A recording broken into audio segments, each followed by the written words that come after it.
এখন আপনারাও আমাদের প্রিয় খেলনা অর্ডার করতে পারেন www.puntunkids.com থেকে। Link is in the description. Summer camp.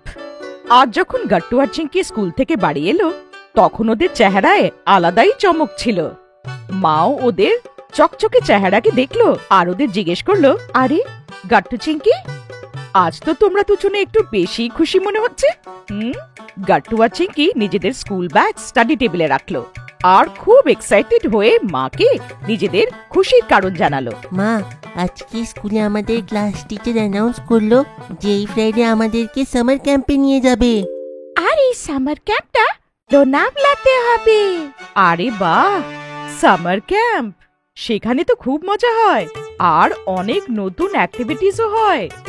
কিন্তু কতদিনের জন্য তোমরা লোনাভলা যাবে? সামার ক্যাম্প 3 দিনের জন্য মা, ফ্রাইডে টু সানডে। আর স্কুলে স্পেশাল বাস অ্যারেঞ্জ করেছে আমাদের লোনাভলা নিয়ে যেতে আর নিয়ে আসতে। আমি তো আজ পর্যন্ত শুধু স্কুল পিকনিকই দেখেছি। সামার ক্যাম্প যাওয়ার তো প্রথমবার সুযোগ হয়েছে। স্কুল ডেজের সময় সামার ক্যাম্প যাওয়া মানে আমাদের ওভারঅল গ্রোথ আর লার্নিং এর জন্য ভালো। তোমরা দুজনে খুব এনজয় করবে। রাতে ডিনারের সময় গাট্টু আর চিঙ্কি বাবাকেও সামার ক্যাম্পের বিষয়ে জানালো। আর বাবাও গাট্টু আর চিঙ্কিকে সামার ক্যাম্পটা অ্যাটেন্ড করার জন্য খুব উৎসাহিত করলো। ফ্রাইডে সকালে সব বাচ্চারা এক্সাইটেড হয়ে স্কুলে পৌঁছালো। ওখানে আগের থেকেই স্পেশাল বাসেস লেগেছিল যেটা করে তারা লোনাভলা যাবে। সব বাচ্চারা আর তাদের সাথে 4টে স্কুল টিচাররা নিজেদের ব্যাগস বাসে রাখলো আর লোনাভলার দিকে গেল। কিছুক্ষণের মধ্যেই বাসটা শহর ছেড়ে হাইওয়ের উপরে যেতে শুরু করলো আর ভেতরে বাচ্চারা অন্তাক্ষরী খেলতে শুরু করলো। সব ছেলেরা একটা টিম বানালো আর গার্লসদের আরেকটা টিম। দুদিকেই খুব ভালো সিঙ্গাররা ছিল আর অন্তাক্ষরীতে সবাই খুব মজা করছিল। দেখতে দেখতে বাস পাহাড়ি এরিয়ায় এসে গেল আর দূর অব্দি শুধু পাহাড় আর গভীর খাদ চোখে পড়লো। আরে বাহ, এই দৃশ্যটা তো খুব ভালো। কত উঁচু উঁচু পাহাড়গুলো, তারপরে ওইদিকে খাদও আছে। আমার তো দেখলেই মাথাটা ঘুরতে শুরু করে। তুমি ওইদিকে বেশিক্ষণ দেখো না চিঙ্কি, যখন খাদ আসবে। পাহাড়ের উপরে ঘোরানো রাস্তা দিয়ে হয়ে বাস লোনাভলার দিকে চলতে যাচ্ছিল। এবার বাচ্চারা অন্তাক্ষরী খেলা ছেড়ে বাইরের দৃশ্য উপভোগ করতে শুরু করলো। কিছুক্ষণের মধ্যেই লোনাভলার সেই রিসর্ট এসে যায় যেখানে সামার ক্যাম্প অর্গানাইজ করা হয়েছিল। সব বাচ্চারা বাস থেকে নামে আর একটা বড় হোর্ডিং এর কাছে দাঁড়িয়ে পড়ে। ওই হোর্ডিং এ লেখা ছিল, welcome to the summer camp. Summer ক্যাম্পের দায়িত্ব স্পোর্টস টিচার মিশ্রা স্যারের ছিল। উনি বাচ্চাদেরকে বললেন, বাচ্চারা, এই রিসর্টেই তোমাদের সামার ক্যাম্প অ্যারেঞ্জ করা হয়েছে। এই পুরো ক্যাম্পে আমাদের চিফ ইন্সট্রাক্টর হবে মিস্টার রবীন্দ্র সাঠে। একটা বড় গোঁফ আর অনেক পার্সোনালিটি ওয়ালা মিস্টার রবীন্দ্র সাঠে সামনে এসে মিস্টার স্যারের সাথে হাত মেলায়। হ্যালো বাচ্চারা, welcome to the summer camp. এই সামার ক্যাম্পে আমরা তোমাদের জন্য এমন অ্যাক্টিভিটিস প্ল্যান করেছি যে তোমাদের মজাও আসবে আর কিছু নতুন শিখতেও পারবে। সাথে স্যার নিজে মিলিটারি ট্রেনিং নিয়েছিল আর ওনার ফিটনেস আর ট্রেনিং এর ধরন খুব আলাদা ছিল। সবথেকে আগে উনি বাচ্চাদেরকে রক ক্লাইম্বিং এ নিয়ে যান। রিসর্টে গাছের পেছনে একটা বড় পাহাড় ছিল। বাচ্চারা, আমাদেরকে এই পাহাড়টাতে চড়তে হবে, যেখানে ছোট গাড্ডা আর কিছু পাথরও তোমরা পাবে, যেটাই পা রেখে তোমরা উপরের দিকে চড়তে পারবে। আরে হেলমেট আর দড়িটা কিসের জন্য? এই হেলমেট আর দড়িটা আমাদের সুরক্ষার জন্য। যদি মাঝখানে কারোর পা পিছলে যায় তো দড়ি দিয়ে বেঁধে থাকার কারণে সে পড়বে না। বুঝেছি। আপনারা ভালো করে দেখবেন যে আমি কেমন করে উপরে যাই। সাথে স্যার নিজের স্ফূর্তি দেখিয়ে পাথরের উপরে পা রেখে আর ব্যালেন্স রেখে পাথরের উপরে নিজেকে টানলো আর দেখতে দেখতে পাহাড়ের উপরে পৌঁছে গেল। এরপর এক এক করে সব বাচ্চারা সেফটি গিয়ার আর হেলমেট পরে রক ক্লাইম্বিং করলো। রক ক্লাইম্বিং করার পরে কমান্ডো নেট ক্লাইম্বিং এর জন্য গেল। ওখানেও সাথে স্যার সবাইকে বেসিক টেকনিক শেখালো আর এক এক করে সব বাচ্চারা কমান্ডো নেট ক্লাইম্বিং এর মজা নিল। আরে এই নেট ক্লাইম্বিং এ আমার তো স্পাইডারম্যানের মতন লাগছে। আরে এই অ্যাক্টিভিটিটা তো খুবই মজার। রক ক্লাইম্বিং আর কমান্ডো নেট ক্লাইম্বিং এর পরে সব বাচ্চারা টায়ার্ড হয়ে গিয়েছিল। সবাই রিসর্টে নিজের নিজের রুমে গিয়ে 2-3 ঘন্টা আরাম করলো আর নিচে ডিনারের জন্য ডাইনিং হলে এলো। ডিনারের পরে মিস প্রেরণা একটা মিউজিক ওয়ার্কশপ কন্ডাক্ট করলো। অডিটোরিয়ামে বসে উনি সব বাচ্চাদেরকে মিউজিকের বেসিক নলেজ দিলেন। এখন আমি তোমাদের সবাইকে মিউজিকের নোটস আর পিচের সম্বন্ধে বলবো। চিঙ্কি আর ওর মতন আরো বন্ধুদের এই ওয়ার্কশপে খুব মজা হচ্ছিল, কারণ মিউজিক ওদের হবি ছিল। ওয়ার্কশপের পরে মিস প্রেরণা সব স্টুডেন্টদেরকে নিয়ে বাইরে গার্ডেনে এলো, যেখানে ক্যাম্প ফায়ার চলছিল। সব স্টুডেন্ট আর টিচাররা ওই ক্যাম্প ফায়ার আশেপাশে বসে পড়লো। ঠান্ডাতে আগুনের চারিদিকে বসতে কতটা ভালো লাগে না? আমি তো মুভিজে ক্যাম্প ফায়ার দেখেছিলাম, কিন্তু প্রথমবার এখানে এক্সপিরিয়েন্স করে খুব ভালো লাগছে। তারপর মিস প্রেরণা মিউজিক ওয়ার্কশপে যা যা অ্যাক্টিভিটি হয়েছিল তার উপরে বেস করে কিছু স্টুডেন্টদের সিলেক্ট করলো মিউজিক কম্পিটিশনের জন্য, যেখানে ওদের ডিফিকাল্ট নোটস আর পিচ গেয়ে শোনাতে হয়েছিল। ওই 5টা স্টুডেন্টের মধ্যে চিঙ্কিও ছিল। অল দি বেস্ট চিঙ্কি, আমি জানি যে তুমি খুব ভালো পারফর্ম করবে। চিঙ্কি পুরো মন দিয়ে নিজের গানটা গাইলো, আর ওর ট্যালেন্টে মিস প্রেরণা খুব ইমপ্রেস হয়ে গেল। কম্পিটিশনের শেষে চিঙ্কিকে বেস্ট সিঙ্গার ডিক্লেয়ার করলো, আর ওকে একটা মেডেল দিল। সবাই চিঙ্কির জন্য হাততালি দিল। সামার ক্যাম্পের দ্বিতীয় দিনেও অনেকগুলো অ্যাক্টিভিটি হলো, যেটা বাচ্চারা প্রথমবার এক্সপিরিয়েন্স করলো। সব থেকে আগে সকাল সকাল সাথী স্যার সব স্টুডেন্টদের একটা লেকে নিয়ে গেল। পাহাড়ের মাঝখানে ঝিলের জলটা খুব সুন্দর দেখতে লাগছিল, আর ঝিলের বাইরে অনেকগুলো কায়াক রেখেছিল। বাচ্চারা সবাই এই সেফটি জ্যাকেটটাকে পরে নাও, তারপরে এই কাইপিং চালানোর টেকনিকটাকে দেখো। সাথী স্যার নিজে ডেমনস্ট্রেট করে দেখালো কায়াকের পেডলিং কিভাবে করতে হয়, যেটা দিয়ে কায়াক সামনে, পেছনে, ডান দিক কিংবা বাঁ দিক যায়। তারপর অনেকগুলো স্টুডেন্ট কায়াক নিয়ে লেকের ভেতরে চলে গেল। গাট্টু আর চিঙ্কি শুরুতে একটু ভয় পেল, কিন্তু একবার যখন কনফিডেন্স এসে গেল তখন দুজনে মিলে খুব আনন্দে কায়াক চালালো। লেক থেকে যখন সব স্টুডেন্টরা ফেরত এলো, মিশ্রা স্যার একটা নতুন অ্যানাউন্সমেন্ট করলো। বাচ্চারা, আমি নিশ্চিত যে তোমরা কায়াকিং এ খুব মজা করেছো। হ্যাঁ স্যার। Very good. আমরা আপনাদের জন্য 3টে আলাদা আলাদা ওয়ার্কশপ রেখেছি: অ্যাক্টিং, ক্লে মডেলিং, কুকিং। যার যেইটাতে যাওয়ার ইচ্ছা আছে তারা ওয়ার্কশপ অ্যাটেন্ড করতে পারে। প্রত্যেকটা ওয়ার্কশপের জন্য আমরা এক্সপার্টসদের ডেকেছি। গাট্টুর তো প্রথম থেকেই অ্যাক্টিং এর খুব শখ, তাই ও অ্যাক্টিং ওয়ার্কশপ সিলেক্ট করলো। ওয়ার্কশপের ইনস্ট্রাক্টর মিস্টার পুনিত সাহানি ছিল, যে মুম্বাইয়ের পৃথ্বী থিয়েটারে অনেকগুলো প্লেস করেছিল। ওনার থেকে গাট্টু অ্যাক্টিং আর ডায়লগ ডেলিভারি শিখলো। অন্যদিকে চিঙ্কি ক্লে মডেলিং এ খুব শখ ছিল। ও ওয়ার্কশপের শেখা টিপ থেকে খুব সুন্দর সুন্দর ক্লে টয়েস বানালো। দেখতে দেখতে 2 দিন পার হয়ে গেল। আজ ছিল সামার ক্যাম্পের শেষ দিন। ব্রেকফাস্টের জন্য যেই বাচ্চারা ডাইনিং হলে এলো, ওইখানে গাট্টু আর চিঙ্কির জন্য একটা বড় সারপ্রাইজ ছিল। সামনে মা আর বাবা দাঁড়িয়ে ছিল। আরে বাবা মা, তোমরা এখানে? আজ সানডে ছুটি ছিল, তাই আমরা ভাবলাম আমরাও লোনাভলা চলে আসি। যেই তোমাদের সামার ক্যাম্পটা শেষ হবে, পুরো ফ্যামিলি একটা লং ড্রাইভের আনন্দ করে বাড়ি ফেরত যাব। এইটা তো খুবই ভালো আইডিয়া। চিঙ্কি আর গাট্টু বাবা আর মাকে সামার ক্যাম্পের সব অ্যাক্টিভিটির কথা জানালো। চিঙ্কি ওদের নিজের মেডেলও দেখালো, যেটাও মিউজিক কম্পিটিশনে জিতেছিল। এইসব দেখে বাবা আর মা খুব খুশি হলো। গরমের মরশুম। গরমের বিকেল বেলা গাট্টু আর চিঙ্কি নিজের বন্ধুদের সাথে প্লেগ্রাউন্ডে ফুটবল খেলছিল। দাও চিঙ্কি, তাড়াতাড়ি বল, আমাকে পাস করো। এই নে গাট্টু। চিঙ্কি ফুটবলে একটা জোরে কিক মারে, কিন্তু বান্টি এটা মাঝখানে ধরে নেয়। ভালো চেষ্টা ছিল চিঙ্কি, কিন্তু এই বলটা তো আমার। নে বান্টি, এবার বলটা আমাকে পাস কর। এই না গুড্ডি। আরে ওই দেখ, কুলফি কাকু চলে এসেছে। সব বাচ্চারা নিজের খেলা ছেড়ে তখনই কুলফির জন্য দৌড়ায়, আর কুলফি নিয়ে সবাই গ্রাউন্ডে ফিরে এসে বসে যায়, আর কুলফি এনজয় করে। কত ঠান্ডা আর মিষ্টি মিষ্টি, কত ভালো খেতে। এইটা খেতে মজা এসে গেল। হ্যাঁ সত্যি, সব ক্লান্তি দূরে হয়ে গেল। আর এটাকে খাওয়ার পর একদম গরমও লাগছে না, তাই না? হ্যাঁ, একদম ঠিক বললে তুমি গুড্ডি। সবাই নিজের কুলফি এনজয় করে, আর তারপর সবাই নিজের বাড়ি চলে যায়। ঘরে পৌঁছেই গাট্টু চিঙ্কি মাকে খুঁজতে লাগে। মা, মা তুমি কোথায়? হ্যাঁ বাবা, আমি কিচেনে আছি। যাও তাড়াতাড়ি গিয়ে হাত পা ধুয়ে এসো, আমি তোমাদের জন্য ঠান্ডা ঠান্ডা আম কাটছি। বাহ মা, আমরা এখনই আসছি হাত পা ধুয়ে। তারপর গাট্টু চিঙ্কি তাড়াতাড়ি হাত পা ধুয়ে বেরিয়ে আসে আর টিভি দেখতে দেখতে ঠান্ডা আমের মজা নিচ্ছিল।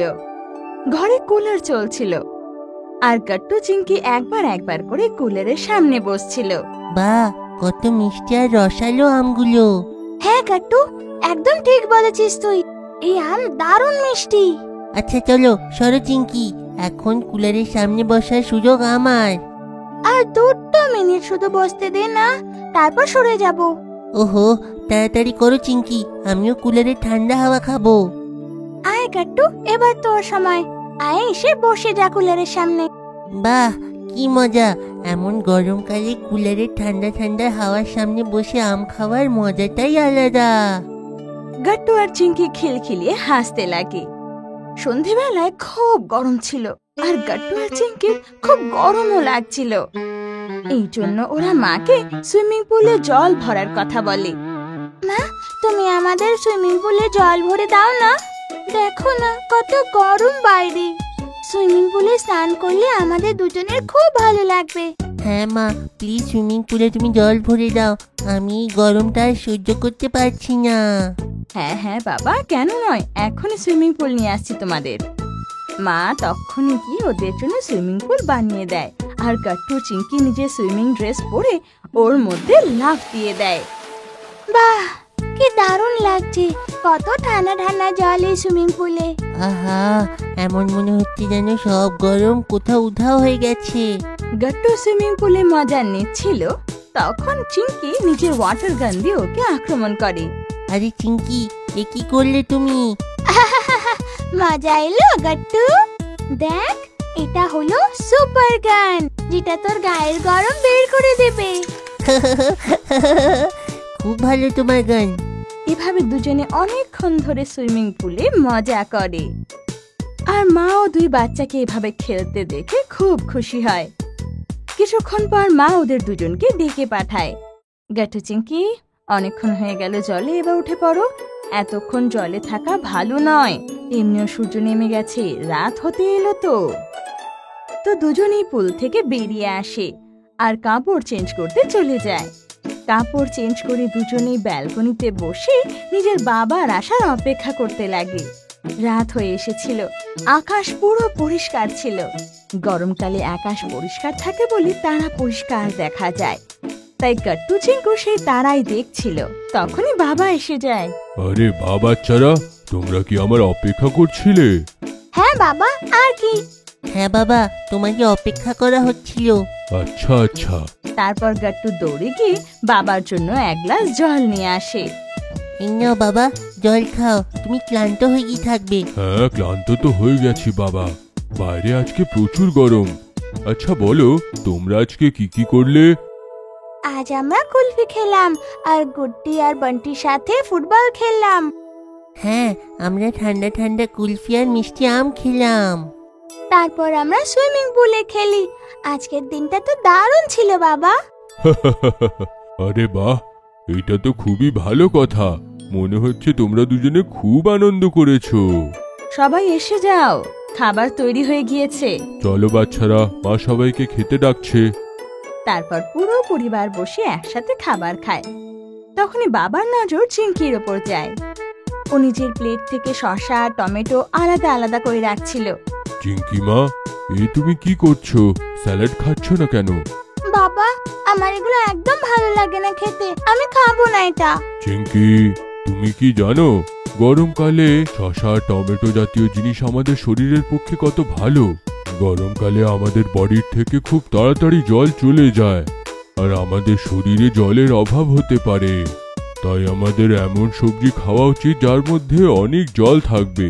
এই শসা টমেটোর মধ্যে প্রচুর জল থাকে, তাই আমাদের শরীরের যে জলের চাহিদাটা এইটা সেটা পূরণ করে। তাই আমাদের গরমকালে স্যালাড খাওয়া উচিত।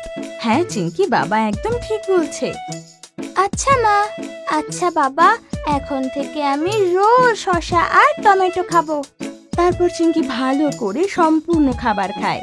আর সবাই খাবার শেষ করে সোফায় বসে টিভি দেখতে লাগে।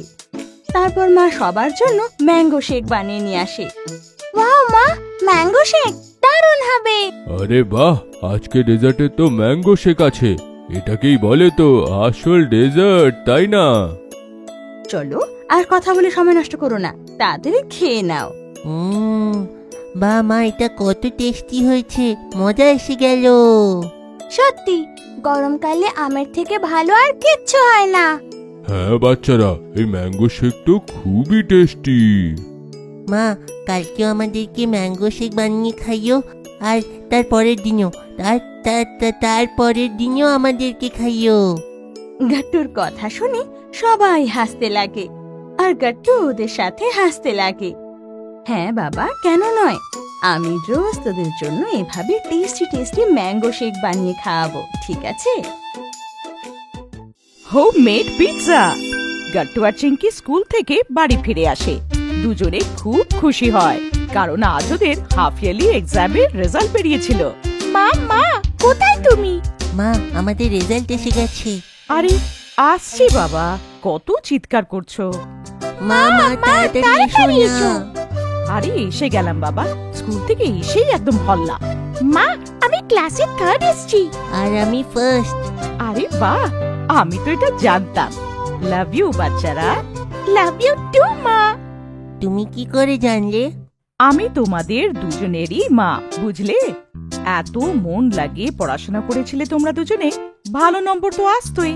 কিন্তু মা, আমার ফার্স্ট আসার ছিল। এখন আরো মন লাগিয়ে পড়াশোনা করো, ফাইনাল এক্সামে তখন তুমি ফার্স্ট আসবে। না, আমি তবুও ফার্স্ট আসবো। হ্যাঁ হ্যাঁ, ব্যাস, এবার নিজেদের মধ্যে লড়াই করো না। আমি তোমাদের দুজনের জন্য একটা সারপ্রাইজ জিনিস বানিয়েছি। তাড়াতাড়ি ফ্রেশ হয়ে ডাইনিং টেবিলে চলে এসো। সারপ্রাইজ? ওয়াও, আমি এক্ষুনি আসছি। তোমার থেকে আগে আমি এসে যাব। চলো দুজনে টাইম রেস করি। হে ভগবান, সব জায়গায় কম্পিটিশন। দুজনে দৌড়ে নিজেদের ঘরের দিকে দৌড়ে পালায়। ওইদিকে মা টেবিলে সারপ্রাইজটাকে ঢেকে রেখে দেয়। চিঙ্কি দৌড়ে আসে। আমি ফার্স্ট এলাম। হ্যাঁ হ্যাঁ, তুমি নিচের চেয়ারে বসে পড়ো। গাট্টুও দৌড়ে দৌড়ে চলেই আসে। আমি এসে গেলাম। কি সারপ্রাইজ মা? প্লেট সরিয়ে নিজেই দেখো। ওয়াও, এটা তো পিৎজা। পিৎজা আমার ফেভারিট। এত সুন্দর সারপ্রাইজ মামি। Love you. Love you too বাচ্চারা। দুজনে একদম খুশি হয়ে পিৎজা খেতে শুরু করে।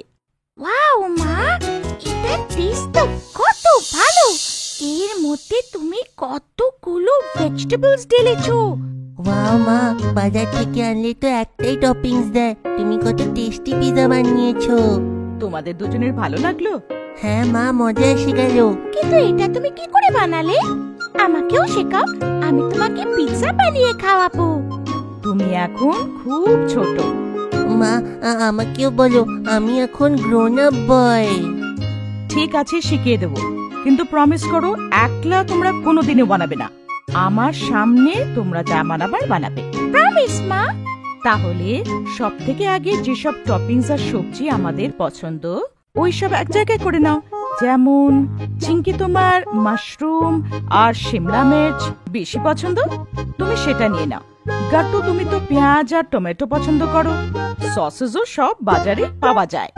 তাছাড়া তোমাদের যা পছন্দ, যেমন ব্রকলি, কর্ন, ওইসবও নিতে পারো। ওয়াও, কত মজা আসবে। এই সব তো সুপারমার্কেটে পাওয়া যাবে, তাই না মামি? হ্যাঁ, ওখান থেকে সব জিনিসপত্র আর পিৎজার বেসটা নিয়ে আসবো। আমি বেসটাও বানাতে পারি, কিন্তু ওইটা পরে শেখাবো, যখন তোমরা দুজনে বড় হয়ে যাবে। এখন কেন না মা? ওতে অনেক কাজ হয়, তাই তোমরা যখন ক্লাস 8-এ এসে যাবে তখন শেখাবো। ওকে মা। তারপর টপিংটা কি করব? হ্যাঁ, যা কিছু ভেজিটেবলস আর টপিং পছন্দ হচ্ছে সসেসও নিয়ে নাও। তারপর পিৎজা বেসে সব থেকে আগে ওগুলো লেয়ার বানাও। মা, পিৎজা বেস কোনটা ভালো হয় এটা কি করে জানবো? আটারটা ভালো হয়, ময়দার বানানোটা ডাইজেস্ট হতে অনেক সময় লেগে যায়। তাই আমাদের সবাইকে যতটা সম্ভব আটার বেসওয়ালা পিৎজাই খাওয়া উচিত। ময়দা খাওয়ার জন্য গতবার আমার পেট ব্যথাও হয়েছিল। হ্যাঁ, তাই তো বললাম, আটার বেস সবার জন্য হেলদি হয়। চেষ্টা করা উচিত যে ওইটাই ব্যবহার করা যাক। তারপরে কি করব? বেসে সব থেকে আগে নিজের পছন্দ মতো চাটনি কিংবা সস লাগাও, তার উপরে সব সবজিগুলো সাজিয়ে দাও একদম ভালো করে। মা চিজ। হ্যাঁ, চিজটা তার উপরে ছেঁচে দিতে হয়। ওটা কি করে? ওটা রান্নাঘরের একটা গ্রেটার পাওয়া যায়, ওতে ছেঁচে দেয়। ওই মেশিনটা দিয়ে যত ছোট করা যায় ওই সব দিয়ে এগুলো করা হয়। মা, কত ইয়ামি লাগে চিজ। হ্যাঁ, কিন্তু ওটাও লিমিটে খেতে হবে বাবা, তার থেকে ফ্যাট বাড়ে।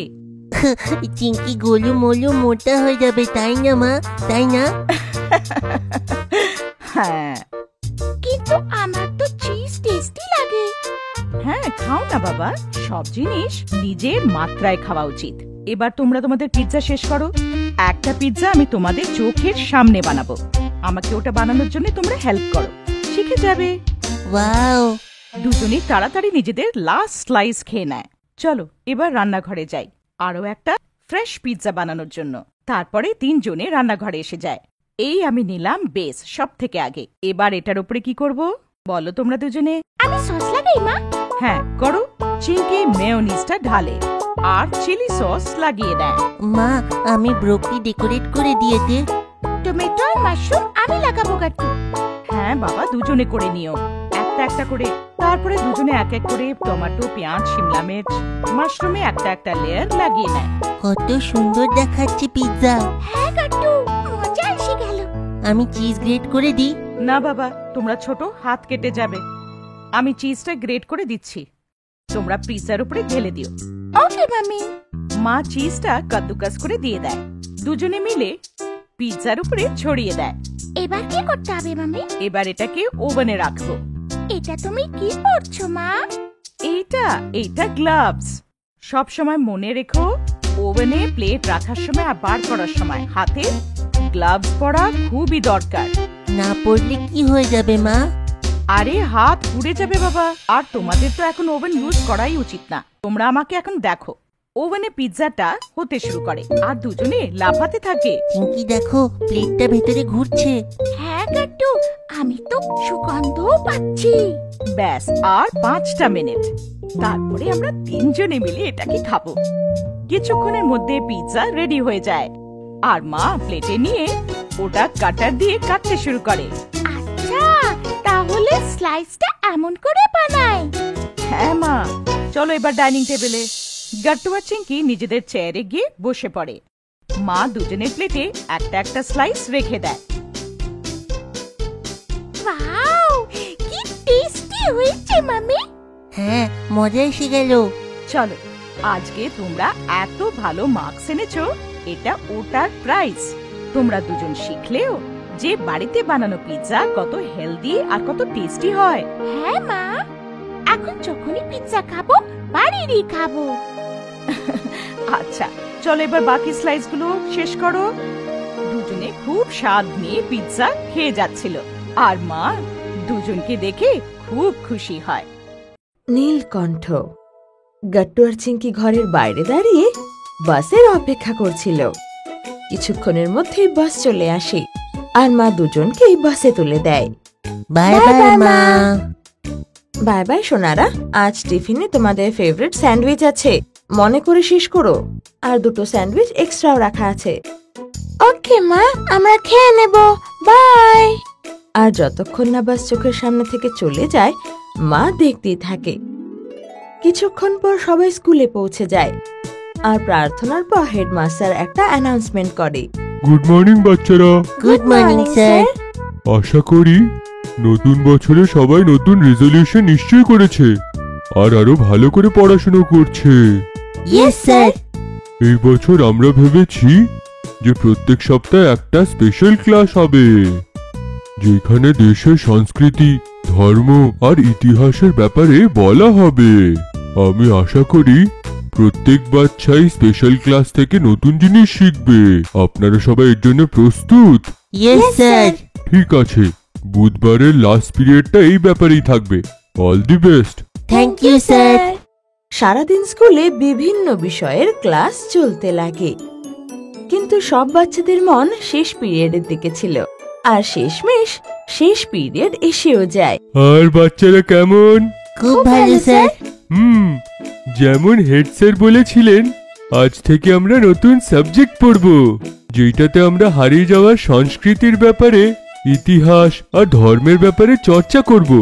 আমরা এখানে ইতিহাসের ব্যাপারে কথা বলবো, যেটাকে লোকে মাইথোলজি বলে, কিন্তু এদের সাক্ষ্য আছে, বুঝলে? Okay sir. আজকে আমাদের বিষয় হলো নীলকণ্ঠ। সবাই তো নিশ্চয় জানে যে শিব ঠাকুরকে আমরা দেবাদিদেব মহাদেব বলি। ওনার লিঙ্গরূপেও পুজো হয়, আর ওনার ফটো আপনারা হয়তো দেখেছেন। ওদের মধ্যেই একটা রূপ হলো নীলকণ্ঠের, যার ব্যাপারে আমি কথা বলবো। Are you excited? Yes sir. ঠিক আছে, আমি পাওয়ার পয়েন্ট শুরু করি। যেমন আপনারা ফটোতে দেখছেন, কণ্ঠ মানে গলা। শিব ঠাকুরের গলাটা নীল অনেক ফটো আর ভিডিওতে দেখেছেন, কারণ উনি বিষ খেয়েছিলেন। এইটা কেন আর কি করে হলো, আর শিব ঠাকুর বিষ খেলেন কেন, এইটা আমরা আজকে গল্প রূপে জানবো। Okay sir. আর টিচার গল্প বলতে শুরু করে। এক সময়ের কথা, সমুদ্র মন্থন হচ্ছিল। দেবতার অসুর শেষনাগকে ধরে দুদিক দিয়ে ধরে সমুদ্র মন্থন করছিল। একের পর এক অনেক জিনিস বের হচ্ছিল। ওয়াও, এতে শেষ নাগের কি কাজ? আজকের সময়তে আপনাদের কাছে তো মিক্সার আছে, যেটাতে প্রত্যেকটা ঘরে মাখন হয়।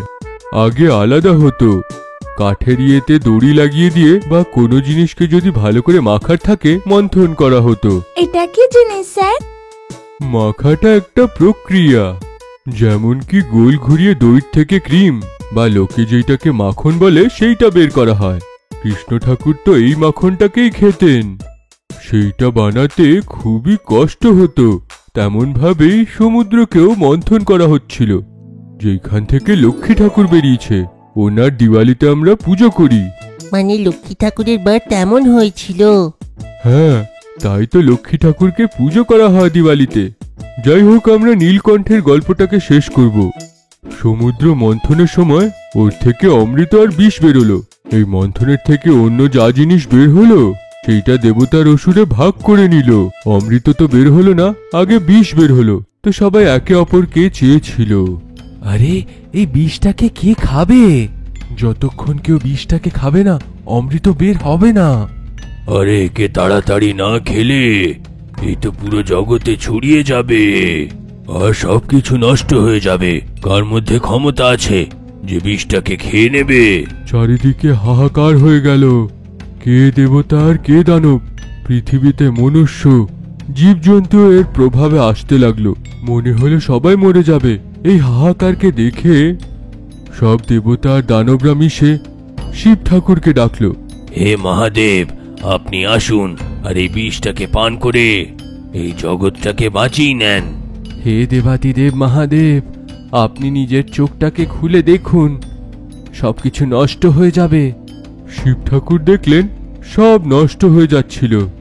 উনি নিজের চোখ খুলে এগিয়ে গেলেন। ওয়াও, তারপরে তারপর কি হলো? স্যার? তারপরে কি, সব বিষ উনি গলার মধ্যে নিয়ে আটকে নিলেন, গিললেন না কিন্তু। আমি এই বিষটাকে পান করছি, এই বিষটাকে পান করলে সংসার বেঁচে যাবে। আর এই বলে শিব ঠাকুর সম্পূর্ণ বিষটাকে পান করে নেন, কিন্তু গলার তলা এটাকে যেতে দিলেন না, যেই কারণে ওনার গলা নীল হয়ে গেল। ওনার কিছু হলো না? উনি তো দেবাদিদেব, উনি তো গঙ্গা মাকে ধরে রেখেছেন, উনি বিষ গলায় আটকে নিলেন। কিন্তু কতক্ষণ স্যার? বলা হয় 60,000 বছর বয়স অব্দি উনি এইটা রেখে তপস্যা করলেন, যেইটাতে এর গরম আর প্রভাব শান্ত হোক। যেই কারণে ওনার কণ্ঠ নীল হয়ে গেল, আর ওনার নাম নীলকণ্ঠ মহাদেব হয়ে গেল। ওয়াও, এই তপস্যা উনি কোথায় করেছিলেন? আপনাদের এইটা জেনে খুবই খুশি হবে যে জায়গা ঋষিকেশে আছে। সেইখানে এনার অনেক বড় মন্দির আছে।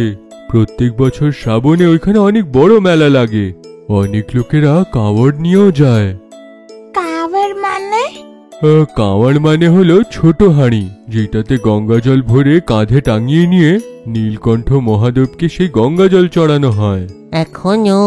হ্যাঁ বাচ্চারা, এখনো জল দিয়ে বিষের তাপটাকে শান্ত করা হয়। তার সঙ্গে বেলপাতাও দেওয়া হয় নীলকণ্ঠকে। উনি আমাদের জন্য এত পেন নিল? হ্যাঁ, উনি আমাদের প্রাণ বাঁচানোর জন্য সব বিষ নিজে খেয়ে নিলেন।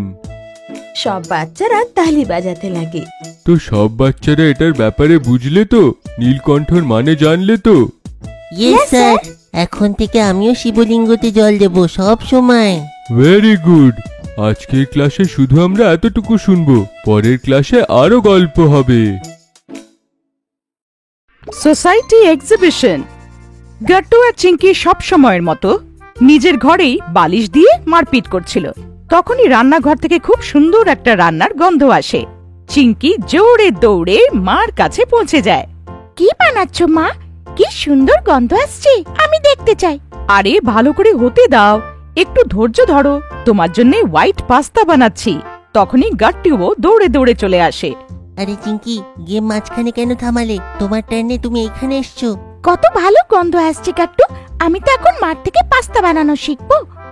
আরে তার জন্য তো পরের বার শুরুর থেকে সাথে দাঁড়িয়ে থেকে পুরো কুকিং এর প্রসেসটা দেখতে হবে। কেমন ভাবে কাটে সবজিগুলোকে, কেমন ভাবে পাস্তাগুলোকে ফোটায়, সবকিছু শুরুর থেকে। এমন মাঝের থেকে দেখলে কিচ্ছু বুঝতে পারবে না। ওকে মাম্মি। মা, আমিও চিড়ের পোলাও শিখবো। ঠিক আছে গাট্টু, পরের বার আমরা চিড়ের পোলাও বানানো শিখব। সবাই কথাই বলছিল আর তখনই দরজার ঘন্টি বাজল। গাট্টু, একটু দেখো তো কে এসেছে। গাট্টু একদম জোরে দৌড়ে দৌড়ে দরজার দিকে এগোয় আর দরজা খোলে। দরজায় দেখে সোসাইটির চেয়ারম্যান বর্মা আঙ্কেল দাঁড়িয়েছিল। আরে বর্মা আঙ্কেল, নমস্কার। নমস্কার বাবা, কেমন আছো তুমি? আমি খুব ভালো আছি। তখনই মা রান্নাঘর থেকে বাইরে বেরিয়ে এসে জিজ্ঞাসা করে, কে এসেছে বাবা, কার সাথে কথা বলছো? আরে আপনি কেমন আছেন বর্মা বাবু? দরজায় দাঁড়িয়ে কেন, ভেতরে আসুন না। আমি একদম ঠিক আছি, এই কার্ডটা দিতে এসেছিলাম। সোসাইটির মিটিংয়ে আপনারা আসতে পারেননি। আমরা সকলে একটা প্রোগ্রাম রাখার ব্যাপারে ভেবেছি। ফুড প্রোগ্রাম হবে সেটা। সবাই চাইলে নিজে স্টলও লাগাতে পারে, কিংবা কোনো সাংস্কৃতিক কার্যও করতে পারে। যেমন কারোর গান গাওয়ার কিংবা নাচার থাকে, যদি সোসাইটির জন্য কোনো মেসেজ থাকলে সেটা স্টেজে দিও। ঠিক আছে, আমরা নিশ্চয়ই আসব। আপনি ভেতরে আসুন না, চা খেয়ে যান। ততক্ষণে বাবাও নিজের ঘরের থেকে বাইরে বেরিয়ে আসে। আরে এখনো আপনি দরজায় দাঁড়িয়ে আছেন? ব্যাস, সেই প্রোগ্রামটা ফিক্স হয়ে গেছে, এটাই বলার ছিল। আপনার সেদিন মিটিং ছিল না, আপনি তো আসতে পারেননি। আগে আমার জন্য কোনো কাজ থাকলে আগের থেকে বলে দেবেন। সোসাইটির কাজের জন্য আমি সবসময় প্রস্তুত আছি। আগে আগে নিশ্চয়ই, আমি এগোই। প্রোগ্রামের প্রস্তুতি নেওয়ার আছে। যদি আপনি স্টল দিতে চান তাহলে সোসাইটিকে আপনাকে আগের থেকে জানাতে হবে, এটা মনে রাখবেন। এইটা বলে উনি চলে যান। সবাই আবার রান্নাঘরে চলে যায়। মা, এই স্টল কি হয়?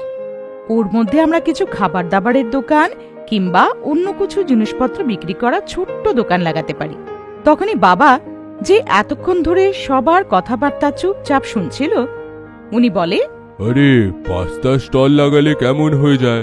চিঙ্কি মাকে খাবার বানাতে হেল্প করে দেবে, আর গাট্টু আমাকে অ্যাকাউন্টসে। টিম ম্যানেজমেন্টটাও বুঝে যাবে এরা। ওয়াও, কত মজা আসবে। মাম্মি, আমরা পাস্তা স্টলই লাগাবো। ঠিক আছে, আমি তাহলে বর্মাজিকে ইনফর্ম করে দিই। সোসাইটির কার্যক্রমের দিন এসে যায়। অন্য সব বাচ্চারাও নিজেদের মতন করে সেজেগুজে এসে গার্ডেনে একত্রিত হয়ে যায়। আরে গাট্টু, খুব মজা আসবে রে স্টলে। আমি তো টমেটোর স্যুপের স্টল লাগাচ্ছি, দেখিস আমি উইনার হব। চিঙ্কি বান্টির কথা শুনে মন খারাপ হয়ে যায়। মা, স্টল লাগিয়ে আমরা ভুল করলাম না তো? দেখো, বান্টি তো টমেটোর স্যুপ বানাবে, কিন্তু আমরা কি? আরে মা, এদিকে এসো। আমরা যেটা করতে চাইছিলাম সবাই দেখবে। তুমি পুরো সোসাইটিকে নিজের হাতের বানানো টেস্টি পাস্তা খাওয়াবে। এসো, এবার পাস্তাটাকে বয়েল করা শেখাই। তুমি আর গাট্টু ততক্ষণে সবজি আর মাশরুম কাটো, একদম ছোট টুকরো করবে। ঠিক আছে মা, আমরাই জিতবো আজকে। এই হলো কথা। গাট্টু আর চিঙ্কি সব সবজিগুলোকে কাটছিল, আর মা গ্যাস অন করে পাস্তাটাকে ফোটাতে রেখে দেয়। ওদিকে বাবা কুপনের বইটা আর পেন নিয়ে সাইডে দাঁড়িয়ে পড়ে। এইটা কার ডায়েরি বাবা? এটা ডায়েরি নয়, বিল বাবা। যে কেউ আমাকে যখন প্লেট দেবে আমি সেই প্লেটের পয়সা কেটে নেব, আর তুমি সেই পয়সাটাকে এক জায়গায় রেখে দিও। এই পয়সাটা আমরা রাত্রেবেলা কাউন্ট করব। ওয়াও, কত মজা আসবে। হ্যাঁ, শুধু লোকেদের আমাদের পাস্তা ভালো লাগুক। কেন পছন্দ করবে না? আজকে আমাদের চিঙ্কি নিজের হাতে বানাচ্ছে। হ্যাঁ মা। কিছুক্ষণ পরে এক এক করে লোকেরা গার্ডেনে এসে যায়। ওদিকে বান্টির স্টলেও লোকেরা এসে যেতে শুরু করে। শুরুর দিকে অনেক ভিড় হয়, আর গাট্টুর স্টলে শুধু 2 জন লোক আসে। হে ঠাকুর, আমরা হেরে না যাই। কিছু হবে না বাবা, স্টে পজিটিভ। আর তারপর পাস্তা হয়ে যেতেই চিঙ্কি জোরে আওয়াজ দেয়, পাস্তা পাস্তা, একদম গরমা গরম পাস্তা, রেড হোয়াইট আর পিঙ্ক সসে। আরে বাহ চিঙ্কি, তুমি তো সব পাস্তা বানাতে শিখে গেলে। হ্যাঁ, আমি তো বেস্ট। আচ্ছা, হোয়াইট পাস্তা রেড পাস্তা কি করে বানাবে? আরে বাবা, সিম্পল। রেড সসে কেচাপ ঢালতে হয়, আর হোয়াইটে ময়দা আর দুধ, আর দুধ, তাই না মা? হ্যাঁ মা। তখনই পাস্তা হচ্ছে দেখে ওদের কাউন্টারের কাছে ভিড় হয়ে যায়। সবাই এক একটা করে টিকিট নিতে শুরু করে দেয়। ওদিকে বান্টির স্যুপে নুন কম থাকাতে অনেক লোকে ওখান থেকে সরে যায়। এক এক করে আপনারা আসুন। ঠিক আছে আঙ্কেল। আর বাকি লোকেরাও লাইনে লেগে পড়ে। ওদিকে বান্টির স্টলে বাচ্চারাও এদিকে লাইনে লেগে পড়ে। বান্টির মন খারাপ হয়ে যায়। ওদিকে গাট্টু আর চিঙ্কি সবাইকে এক এক করে প্লেট দিতে থাকে। এই নিন ওয়ার্মা আঙ্কেল। এই নাও আন্টি, কেমন লাগলো বলবে কিন্তু। দারুণ ভাই, তোমরা তো কত সুন্দর পাস্তা বানিয়েছো। চিঙ্কি মা তো আজকে দারুণ ব্যাপার করলো। এই নাও 501 টাকার পুরস্কার আমার তরফ থেকে। আরে আঙ্কেল, এ কি? রেখে নাও মা, এইটা আমাদের তরফ থেকে পুরস্কার, পুরো সোসাইটির তরফ থেকে। কি ভাই? বাকি লোকেরাও সবাই সম্মতি হয়। অন্য বাচ্চারা বান্টি গুড্ডি এটা দেখে একটু মন খারাপ হয়ে যায়। আর বাবা আর মা এসব দেখছিল। গাট্টু চিঙ্কি, এই পয়সাটা নিয়ে নাও।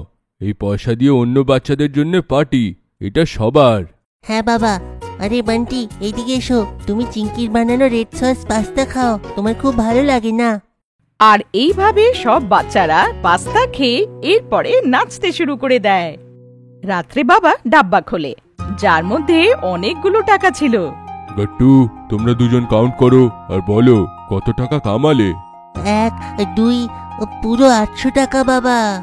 এইটা তোমাদের দুজনের পুরস্কার, প্রথম কামাই। এর থেকে তোমাদের গিফট নেওয়া হবে।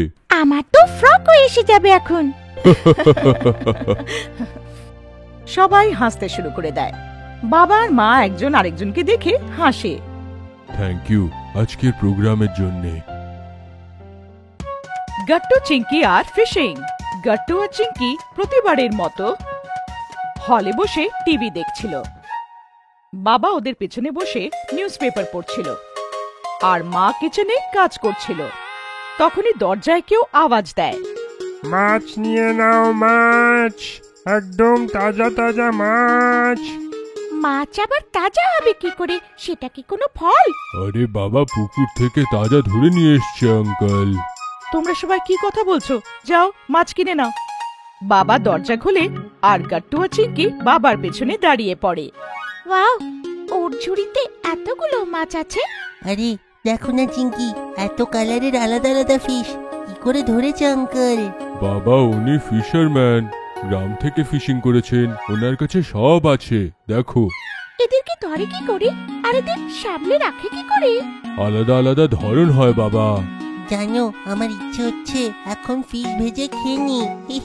কিন্তু আমি তো ফিশিং করতে জানি না। আরে বাবা, একে তো ধরে ফিশ ট্যাঙ্কের মধ্যে রাখা হয়, তার সঙ্গে ফ্রেশ ওয়াটারেরটা ফ্রেশ ওয়াটারে, পুকুরেরটা পুকুরের জলে, আর নোনতা জলেরটা নোনতা জলেই রাখা হয়। তারপরে এটাকে ঝুড়িতে ভরে আলাদা আলাদা জায়গায় বিক্রি করা হয়। নোনতা জল মানে কি বাবা? আরে বাবা, সমুদ্রের জল, ওতে নুন থাকে না, তাই ওকে নোনতা জল বলা হয়। আচ্ছা বাবা, ফিশিং কি করে করে? আমিও দেখতে চাই। ঠিক আছে, তোমরা সবাই রবিবারে তৈরি থেকো, আমরা ফিশিং করতে যাব। তোমরা কিন্তু তাড়াতাড়ি রেডি হয়ে নিও। পাশে একটা বড় পুকুর আছে, ওইখানেই ফিশিং করব। আমি তার জন্য নেট নিয়ে আসবো আর কাঁটাও। আমরা কি ধরে খাবো? হ্যাঁ, একদম ফ্রেশ ন্যাচারাল মেথডে। রবিবার দিন সবাই তৈরি হয়ে সকাল সকালই বেরিয়ে পড়ে। গাট্টু আর চিঙ্কি নিজেদের মধ্যে লড়াই করতে শুরু করে। আমি বাবার সঙ্গে আগের সিটে বসবো। না, আমি বসবো। আরে নিজেদের মধ্যে ঝগড়া করো না। অর্ধেক রাস্তা চিঙ্কি আর অর্ধেক রাস্তা গাট্টু বসবে সামনের সিটে। এটা ঠিক আছে? এবার চিঙ্কি, তুমি সামনের সিটে বসে পড়ো। ইয়ে, I am so happy. Gattu পেছনে বসে পড়ে। খুবই সুন্দর রাস্তা দিয়ে যেতে সবাই একটা ঝিলের কাছে গিয়ে পৌঁছে যায়। আরে কত সুন্দর জায়গা বাবা। এত বড় পুকুর, এখানে কতগুলো মাছ থাকবে। হ্যাঁ অনেকগুলো। এটা ফিশিং এর জন্যই ফেমাস। আমি তোমাদের জন্য টেন্টের ব্যবস্থা করি। এসো টেন্ট লাগানো শিখিয়ে দিই। বাবা গাড়ির ডিকির থেকে টেন্ট, ফিশিং এর জাল আর রড বার করে। মা খাবার দাবারের ঝুড়ি নিচে নামিয়ে রাখে। গাট্টু, এই দেখো এমন করে লাগাতে হয়, শিখে নাও। তোমরা ফিশিং করো, ততক্ষণ আমি বারবিকিউ লাগিয়ে নিচ্ছি। ওর মধ্যে মাছটা ভাজবো ধরার পরে। হ্যাঁ মা। কিছুক্ষণের মধ্যে টেন্ট সেট করার পরে বাবা মাছ ধরার জালটা খুলে নেয় আর সবাই ঝিলের ধারে গিয়ে দাঁড়িয়ে পড়ে। গাট্টু, এই নেটটাকে ধরো আর চুপ করে বসে থেকো, নড়বে না কিন্তু। নড়বো না কেন বাবা? আরে না হলে মাছেরা বুঝে যাবে যে এটা ধরার জন্য ফেলা হয়েছে, না হলে ওরা কাঁটাকে ধরে নেয়। চিঙ্কি, যখন গাট্টুর হাত ব্যথা হবে তুমি ধরে নিও। আচ্ছা। আর হ্যাঁ, যেই তোমার এটা ভারী লাগবে এই নেটটাকে টানতে শুরু করে দিও। ওকে বাবা। চিঙ্কি পাশেই বসে থাকে। আধ ঘন্টার বেশি হয়ে যায়। গাট্টু থকে গিয়ে হাই তুলতে শুরু করে দেয়। গাট্টু, তুমি যদি টায়ার্ড হয়ে থাকো আমি তোমার নেটটাকে ধরি, ততক্ষণ তুমি রেস্ট করো। ঠিক আছে চিঙ্কি, কিন্তু 10 মিনিট পরে আমি নিয়ে নেব। কি বাবা, এতক্ষণ সময় লাগে? হ্যাঁ বাবা, ফিশিং এ তো সময় লাগে। ফিশ যতক্ষণ কাঁটাতে না ফাঁসবে অপেক্ষা তো করতেই হবে। চিঙ্কি ফিশিং রড ধরে বসে পড়ে। তখন একটা নাড়াচাড়া ধরতে পারে। ওর মনে হয় যেন ডান্ডাটা ভারী হয়ে গেছে। বাবা, এ তো আমাকে ভেতরে টানছে, অনেক বড় মাছ। বাবা তাড়াতাড়ি দৌড়ে আসে আর সুতোটা টানতে শুরু করে আর দড়ি উপরে আসতে শুরু করে। আস্তে আস্তে ওর মধ্যে ভেসে থাকা মাছটাও দেখতে পাওয়া যায় আর গাট্টু আর চিঙ্কি খুশির চোটে নাচতে শুরু করে দেয়। ধরেছি ধরেছি, ফিশ ধরেছি। আমি ধরেছি গাট্টু, তুমি না। তো কি হলো? আমি তো এতক্ষণ ধরে বসেছিলাম। আরে আরে তোমরা ঝগড়া করো না, আরো মাছ ধরে নিও। এটাই শেষ নাকি? তখনই চিঙ্কির নজর মাছের উপরে যায়। মাছটা ছটপট করছিল। আরে মা, ও তো কত ছটপট করছে। হ্যাঁ মা, কেন কি ও জল থেকে বাইরে এসে গেছে? পোমটা মনে আছে? হ্যাঁ মা, मछली जल की रानी है, जीवन उसका पानी है, हाथ लगाओ डर जाएगी, बाहर निकालो मर जाएगी। চলো গাট্টু, তুমি আমার সাথে এসো, আমরা এটাকে ফ্রাই করে নিই। ততক্ষণে চিঙ্কি আর বাবা আরো ফিশ ধরে নেবে। মা মাছের আঁশগুলো ছাড়িয়ে ওটা বারবিকিউতে ফ্রাই করতে শুরু করে। ওদিকে চিঙ্কি খুশি হয়ে হাততালি বাজাতে থাকে। বা মা, এত ফ্রেশ ফিশ, আজ তো মজা এসে যাবে। হ্যাঁ বাবা, আজকে সত্যি মজা এসে যাবে। আরে বাবা, বড় মাছ যদি এসে যায় এই দড়িটা ছিঁড়ে যাবে না তো? না চিঙ্কি, আমরা তাড়াতাড়ি এইটাকে উপরে টেনে নেব। হ্যাঁ, এটা ভালো আইডিয়া। যেই ফিশ আসবে আমাকে জানিয়ে দিও। গাট্টু রশিটাকে জলে দিয়ে চুপচাপ বসে পড়ে। তখনই বাবার মনে হয় যে এরম ভাবে দুজনে টায়ার্ড হয়ে যাবে।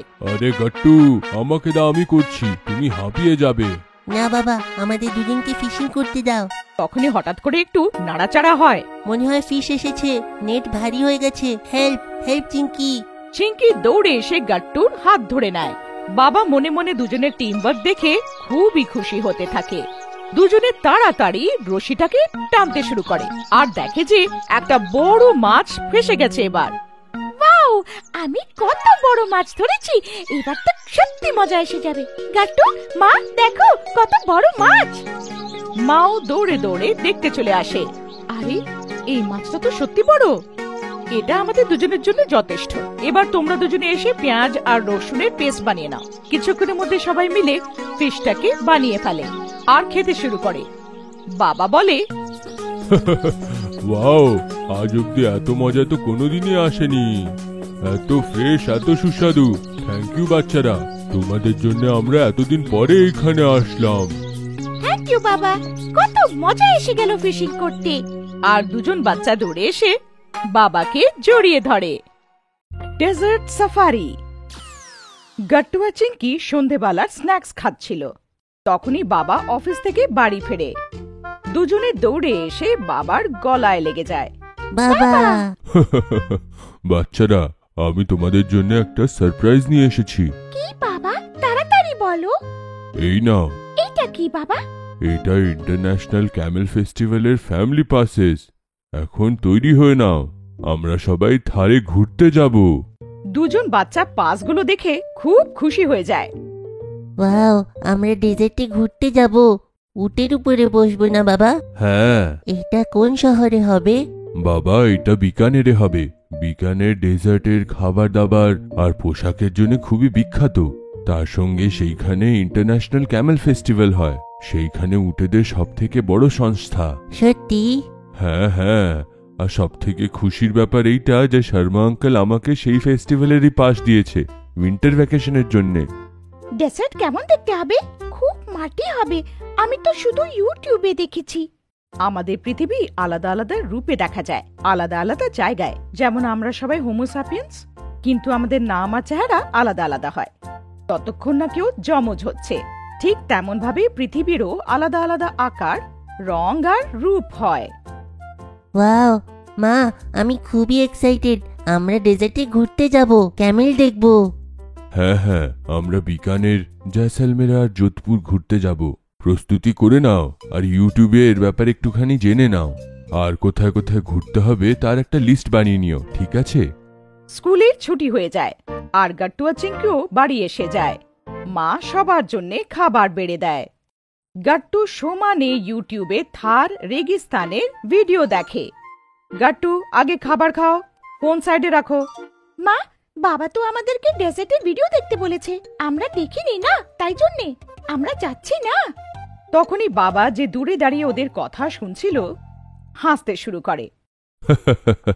আরে সবকিছু থোড়ি দেখার আছে ইউটিউবে, না হলে সেইখানে কি দেখবেটা কি? আরে আমি তো শুধু লিস্ট বানাতে বলেছিলাম। যাই হোক, এখন তো ছুটি হয়ে গেছে।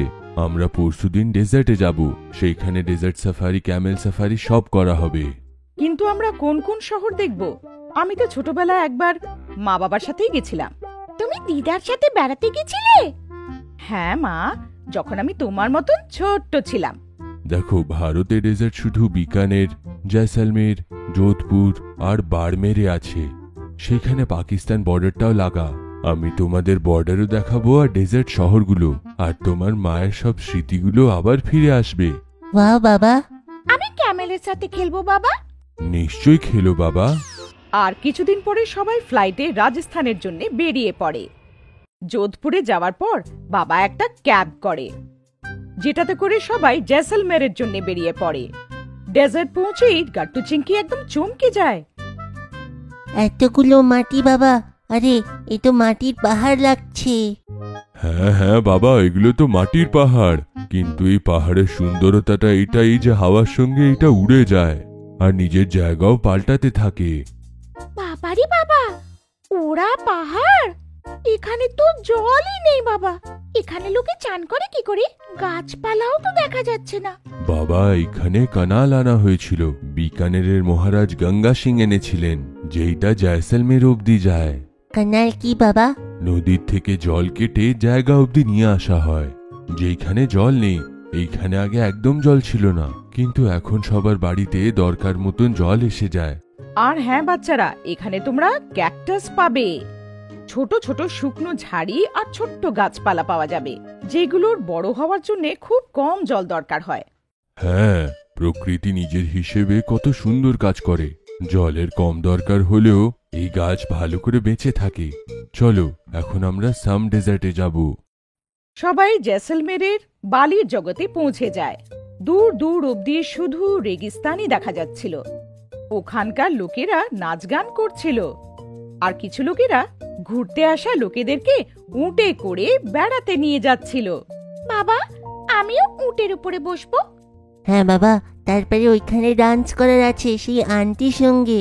ঠিক আছে, আমরা এক এক করে সব অ্যাক্টিভিটি করব। বাবা ইশারা করে উটওয়ালাকে ডাকে। ভাই, আমাদের সবার উটে চড়ার আছে। আপনাদের দুটো উট দরকার, একটাতে একজন বড় একজন ছোট বসতে পারে। ও ঠিক আছে। কিছুক্ষণ পরে একটা উটে বাবা আর চিঙ্কি, আর অন্য উটে মা আর গাট্টু বসে পড়ে। উট যখন উঠতে শুরু করে, তখন দুজন বাচ্চা খুশির চোটে জোরে জোরে হাসতে শুরু করে দেয়। আসলো মজা চিঙ্কি। হ্যাঁ বাবা, ওই দেখো পুরো ডেজার্ট দেখা যাচ্ছে। কত সুন্দর দেখা যাচ্ছে, একদম গোল্ডের মতো। তাই আমরা এটাকে সোনার জমি বলি মা, কারণ যখন সূর্যের আলো এর উপরে পড়ে তখন এইটা ঠিক সোনার মতনই চকচক করতে শুরু করে। হ্যাঁ, একদম সোনার মতন দেখতে লাগছে।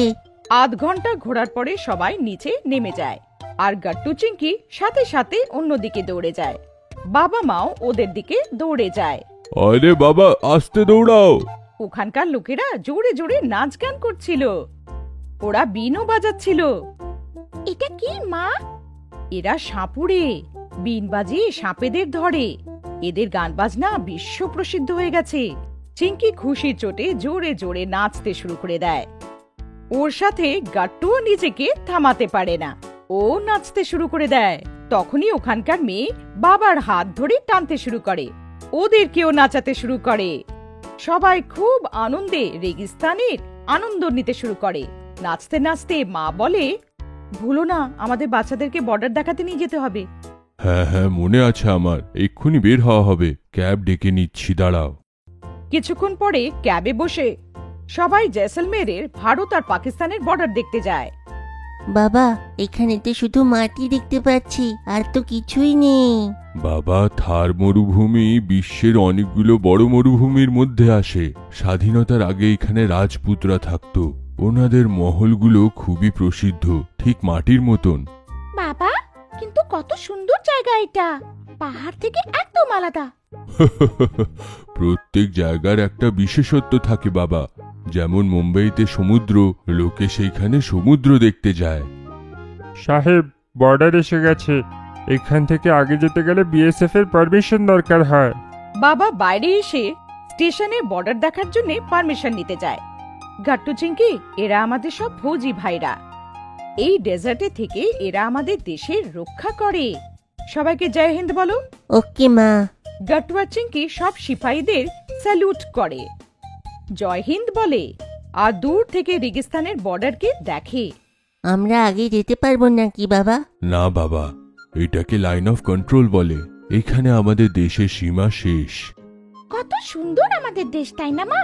এখানে সবকিছু আছে, পাহাড়, সমুদ্র, ডেজার্ট, নদী, সব। হ্যাঁ মা।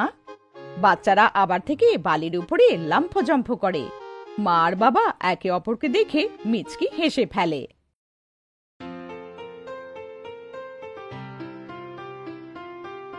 গাট্টু আর চিংকি ঘরের মধ্যে একদম হুটো পুটি করছিল।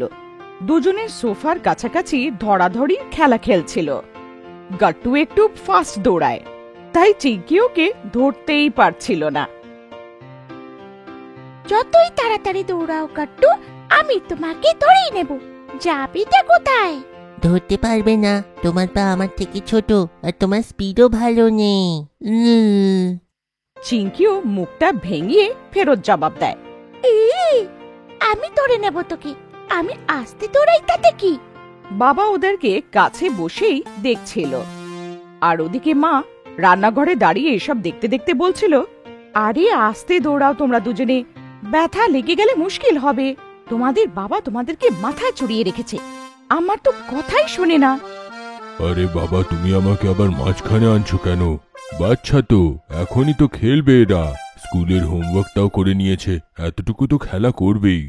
এটা বলতে বলতে বাবা গাট্টুকে চোখ মারে। চিংকিও মুচকি হাসে।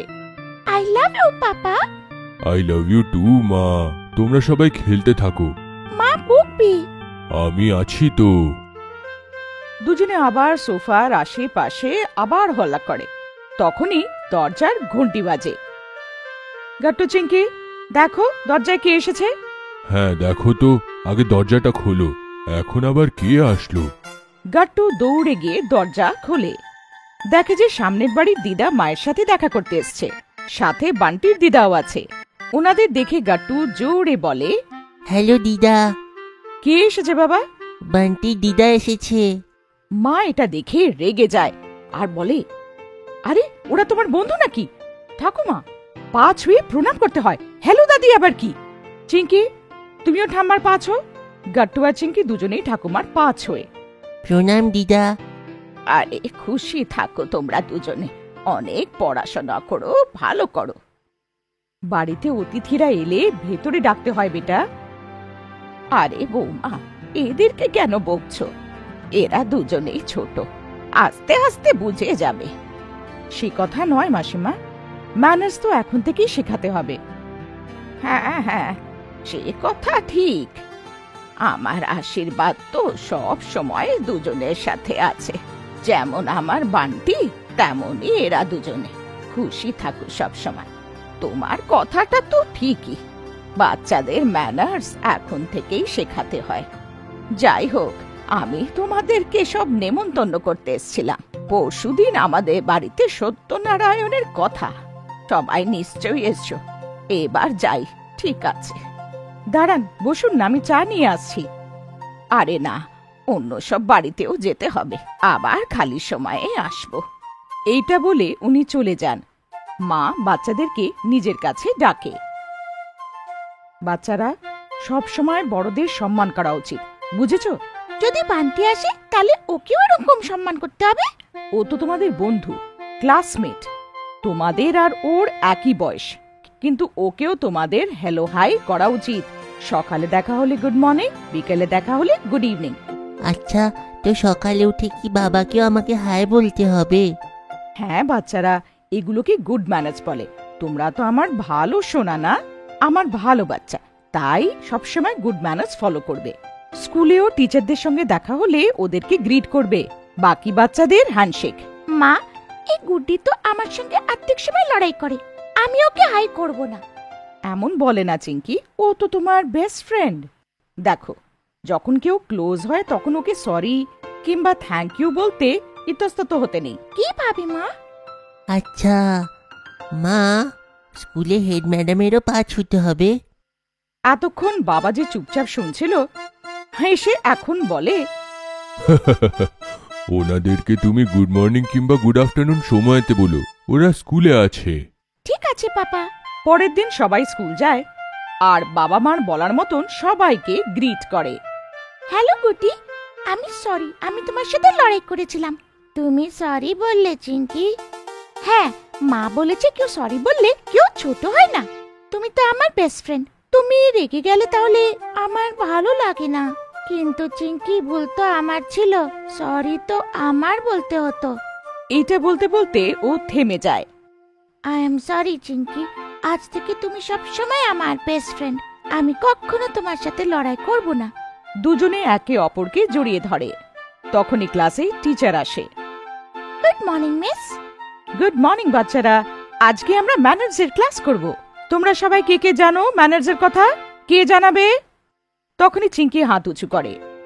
হ্যাঁ চিঙ্কি, বলো। সব সময় বড়দের পা ছুতে হবে।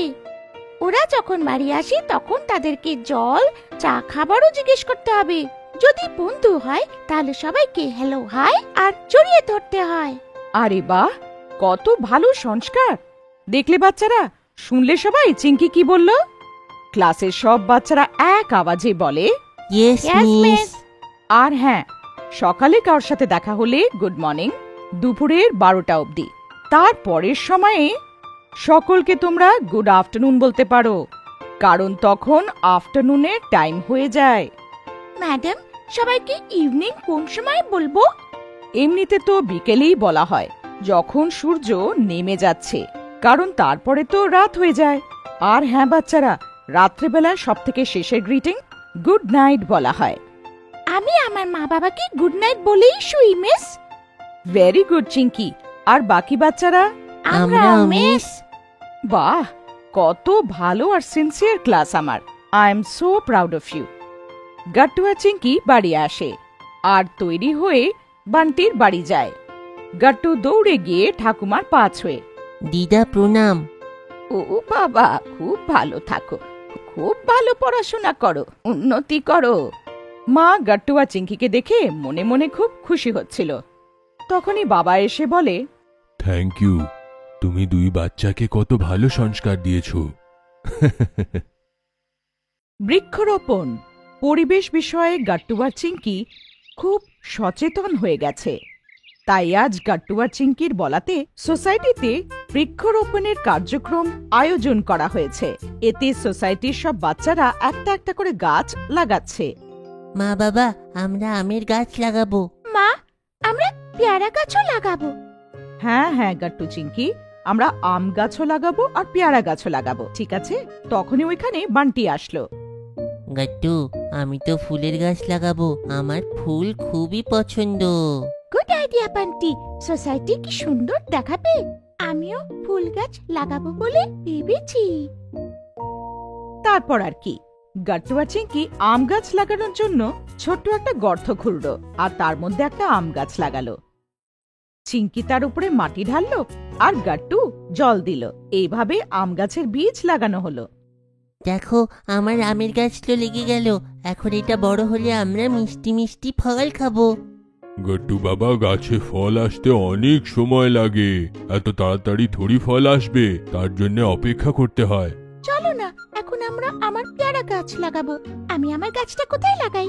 এসো চিঙ্কি, নিজের গাছ এখানে লাগাও। গাট্টু আর চিঙ্কি একসাথে চিঙ্কির পেয়ারা গাছ লাগানোর জন্য গর্ত খুঁড়লো আর এইভাবে গর্তর মধ্যে গাছ লাগালো। তার মধ্যে মাটি দিয়ে গাছে জল দিল। এইভাবে সব বাচ্চারা একসাথে সোসাইটির গার্ডেনে ট্রি প্লান্টেশন করলো। সব বাচ্চাদের মা বাবারা বাড়ি চলে গেল। বাচ্চারা নিজেদের মধ্যে কথাবার্তা বলল। গাছ পরিবেশের জন্য খুবই ভালো হয়।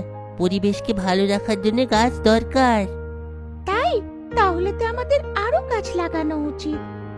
চিঙ্কি, তুমি জানো ফুল গাছ তাড়াতাড়ি বড় হয়ে যায় আর খুব তাড়াতাড়ি ফুলও এসে যায়। আরে বাহ, এটা তো ভালো কথা। আমার পেয়ারা গাছও তাড়াতাড়ি বড় হয়ে যাবে আর আমি টক মিষ্টি পেয়ারা খাবো। হ্যাঁ, আমার আমের গাছটা খুব শিগগিরই বড় হয়ে যাবে। আমি একে প্রত্যেকদিন জল দেব যাতে বড় হয়ে যাক।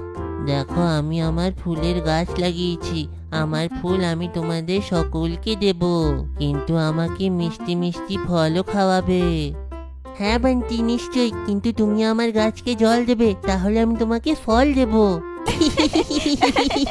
সবাই হেসে ফেলল। চিঙ্কি নিজের লাগানো গাছের সাথে কথা বলতে শুরু করলো। আমার সোনা গাছ, তাড়াতাড়ি বড় হয়ে যাও। আমি বড় গাছ দেখতে চাই আর টক মিষ্টি ফল খেতে চাই। গাট্টু আর চিঙ্কি বাড়ি চলে গেল আর ডিনার করার পরে দুজনে ঘুমোতে চলে গেল। আমার মনে হয় আমাদের গিয়ে দেখা উচিত। গাছটা আবার বড় হয়ে যায়নি তো? আরে গাট্টু না, বাবা বলেছিল এত তাড়াতাড়ি গাছ বড় হয় না। গাট্টু আর চিঙ্কি শুয়ে পড়ল। পরের দিন চিঙ্কি তাড়াতাড়ি উঠে পড়ল আর চিঙ্কি সোসাইটির গার্ডেনে নিজের গাছ দেখতে গেল। চিঙ্কি দেখে একদম হয়রান হয়ে গেল। চিঙ্কির গাছ বড় হয়ে গিয়েছিল আর একদম তাজা ফল গাছ থেকে ঝুলছিল। এত বড় গাছ, কিন্তু বাবা তো বলেছিল গাছ এত তাড়াতাড়ি বড় হয় না। তখনই চিঙ্কি একটা আওয়াজ শুনল। চিঙ্কি, আমি বড় হয়ে গেছি। তোমাকে এখন আমার অনেক বেশি খেয়াল রাখতে হবে। হ্যাঁ, আমি তোমার সবসময় খেয়াল রাখবো। আমি জল নিয়ে আসছি। চিঙ্কি দৌড়ে গেল আর জলের বালতি নিয়ে আসলো। কিন্তু এ কি, চিঙ্কির পেয়ারা গাছে অনেকগুলো বাঁদর ঝুলছিল আর লাফিয়ে লাফিয়ে চিঙ্কির পেয়ারাগুলো খাচ্ছিল। আরে না, এ কি, বাঁদর কোথা থেকে এলো? চিঙ্কি কাঁদতে শুরু করলো আর কিছুক্ষণের মধ্যে বাঁদররা সব গাছের ফল খেয়ে নিল আর তাজা ফল খেয়ে ফেললো। তারপর চিঙ্কিকে বলল, চিঙ্কি দেখো, তোমার সব ফল বাঁদর খেয়ে গেল। কিন্তু ফল তো আমার খাওয়ার ছিল, আমি একটাও পেলাম না। তারপর চিঙ্কি আরো কাঁদতে শুরু করলো। মা, আমার ফল চাই। ওঠো মা চিঙ্কি, কি হলো? উঠে পড়ো বাবা। মা চিঙ্কিকে নাড়িয়ে নাড়িয়ে ওঠাচ্ছিল। চিঙ্কি নিজের চোখ খুললো। আরে না, আমি তো স্বপ্ন দেখছিলাম। তখনই চিঙ্কি মাকে জড়িয়ে ধরলো। কি হলো চিঙ্কি মা, কি ধরনের স্বপ্ন দেখেছো? মাম্মি, আমি স্বপ্নে দেখলাম কি বাঁদর আমার সব ফল একদম খেয়ে ফেলেছে আর আমি একটাও পেলাম না। তখন বাবাও ঘরে এলো। কি হলো চিঙ্কির? মা পুরো কথা বাবাকে জানালো। চিঙ্কি স্বপ্ন দেখেছে যে ও সব পেয়ারা বাঁদর খেয়েছে। শুধু এতটুকু? চলো খাবার খাই। গাট্টু চিঙ্কি ব্রেকফাস্ট করার জন্য টেবিলে আসলো। বাবা দেখছিল যে চিঙ্কির মুখটা শুকিয়ে গেছিল। মা চিঙ্কি, আমি তোমাকে কি বলেছিলাম, গাছ এত তাড়াতাড়ি বড় হয় না। আর যদি বাঁদররা ফল খেয়ে নিয়েছে তো তাতে কি হলো? গাছ তো অন্যদের জন্যই লাগানো হয়। কিন্তু বাবা, ট্রি প্ল্যান্টেশন সোসাইটি আমরা বানালাম, গাছে জলও আমরা দিলাম, ফল অন্য কেউ খেয়ে গেলে তো খারাপ লাগবে না? তখনই মা গ্রাম থেকে ঠাকুমার পাঠানো আমের আচার নিয়ে এলো। মা গাট্টু, চিঙ্কি আর বাবাকে গরম গরম রুটির সাথে আচার দিল। বাবা, গাট্টু আর চিঙ্কি ঝাল টকটক আমের আচার খেলো, আর চিঙ্কির মুখও চকচকে হয়ে গেল। বা মা, আচার তো কি চটপটে খেতে। আমের আচারটা তো খুবই টেস্টি, দিদাকে বলে আরো নিয়ে আসতে। হ্যাঁ হ্যাঁ বাচ্চারা, আমি ঠাকুমাকে নিশ্চয়ই জানাবো। গাট্টু চিঙ্কি, আমাকে এইটা বলো, আচারটা কি দিয়ে তৈরি? বাবা, আচার তো আম থেকে তৈরি হয়েছে না? তো আচ্ছা চিঙ্কি, এইটা বলো, এই আচারের জন্য যে আমটা ব্যবহার হয়েছে সেই গাছটা কি তুমি লাগিয়েছিলে, না তুমি সেই গাছগুলোতে জল দিয়েছিলে? না বাবা, আমি তো জানিও না যে আম গাছগুলো কোথায় লাগানো হয়েছে, তাহলে আমি জল কি করে ঢালবো? একদম ঠিক বললে মা। তেমনি তোমার লাগানো গাছ থেকে যদি অন্য কেউ ফল খায় তাহলে তোমার মন খারাপ করা উচিত নয়। তোমার মনে আছে যখন আমরা গ্রামে গেছিলাম, আমাদের বাড়ির পাশে কত বড় বড় গাছ ছিল, যেটা বড় হতে অনেক সময় লাগে, আর অনেক বছর আগে সেই সব গাছ লাগানো হয়েছিল। তাই তো আমরা সেই রস ভরা ফলের স্বাদ নিতে পারি। গাট্টু আর চিঙ্কি মন দিয়ে বাবার কথা শুনছিল। এরপর মা বলল, এতটুকুই না, আমাদের পূর্বপুরুষরা গাছ লাগিয়ে তাই তো আমরা ভালোভাবে নিঃশ্বাস নিতে পারছি। আর এর পরের প্রজন্মকে যদি সুস্থভাবে থাকতে হয় তাহলে আমাদের আরো বৃক্ষরোপণ করতে হবে, যার থেকে পরের প্রজন্ম পরিবেশের সুঠল তাপমাত্রা পেতে পারে। হ্যাঁ বাবা মা, আমি খুব ভালো করে বুঝে গেছি। সোসাইটির সেই গাছগুলোকেও অনেক বছর আগেই লাগানো হয়ে থাকবে, তবেই আমরা দোলনা বেঁধে সেইখানে দোলনায় দুলতে পারি, আর ছায়াও পাই আমরা সেইখানে। চলো, গাট্টু তো বুঝে গেল, কিন্তু চিঙ্কি তুমি বুঝতে পারলে কি না? একদম বুঝে গেছি বাবা। আর্মি অফিসারের সাথে সাক্ষাৎ। একদিন স্কুলে আর্মি ক্যাম্পে সিলেকশনের ব্যাপারে একটা প্রসেস হয়, আর এতে গাট্টু ফার্স্ট হয়। যেমনটি আমাদের স্কুল ইন্ডিয়ান আর্মি ক্যাম্পকে ভিজিট করার জন্য আর ক্যাম্পে যাওয়ার জন্য সুযোগ দেওয়ার ব্যাপারে ভাবলো, আর যেই জন্যে সিলেকশন প্রসেসও হয়েছে। আর আমাদের স্কুলের কিছু বাচ্চারা ইন্ডিয়ান আর্মি ক্যাম্পের জন্য সিলেক্ট হয়েছে, তাদের মধ্যে থেকে গাট্টু, চিঙ্কি, ভূষণ এদের নাম সিলেক্ট হয়েছে। গাট্টু চিঙ্কি এটা শুনে খুব এক্সাইটেড হয়, কারণ গাট্টু অনেক আগের থেকে আর্মি অফিসারের সাথে দেখা করতে চেয়েছিল, আর এখন ওর ইচ্ছা পূরণ হতে চলেছিল। আরে বাহ, কংগ্রাচুলেশন চিঙ্কি, আমরা সিলেক্টেড। হ্যাঁ গাট্টু, এবার আমরা ইন্ডিয়ান আর্মি ক্যাম্প ভিজিট করতে পারবো। লাস্ট ইয়ারও ট্রাই করেছিলাম কিন্তু হয়নি। চলো তাড়াতাড়ি ঘর চলো, এবার প্যাকিং করতে হবে। গাট্টু চিঙ্কি বাড়িতে এসে মা বাবাকে আর্মি ক্যাম্পের ব্যাপারে বলতে লাগে। Very good Gattu Chinki, Indian army দেশের সুরক্ষার জন্য সবসময় সজাগ থাকে, আর তাদের দেখে তুমি অনেক কিছু শিখবে, আর আমি বিশ্বাস করি যে তোমরা সত্যিই কিছু শিখতে পারবে। আমার বাচ্চারা ক্যাম্প যাবে। মা গাট্টু চিঙ্কিকে ভালোবেসে জড়িয়ে ধরে। থ্যাংক ইউ সো মাচ মা। গাট্টু, চিঙ্কি, তোমাদের সঙ্গে আর কে আছে? বাবা, আমাদের সঙ্গে ভূষণও সিলেক্ট হয়েছে, আর স্কুল টিচারও সঙ্গে থাকবে। আচ্ছা আচ্ছা, তাড়াতাড়ি ঘুমিয়ে পড়ো আর অ্যালার্ম লাগিয়ে নিও, তাড়াতাড়ি ওঠার আছে তো তোমাদের। ইয়েস। গাট্টু চিঙ্কি শুয়ে পড়ে, আর পরের দিন সকালে অ্যালার্ম বাজার আগে গাট্টু চিঙ্কি উঠে পড়ে। তারপর গিয়ে মাকে ডাকে, আর মা তাড়াতাড়ি ওদের রেডি করে দেয়।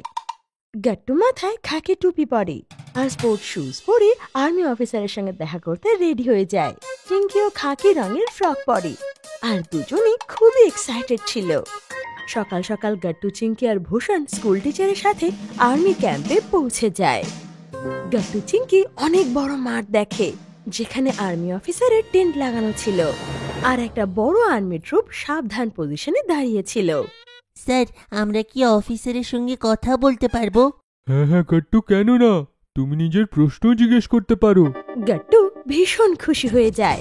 গাট্টু, আমার তো ভয় করছে, দেখ না আর্মি অফিসাররা কত স্ট্রং।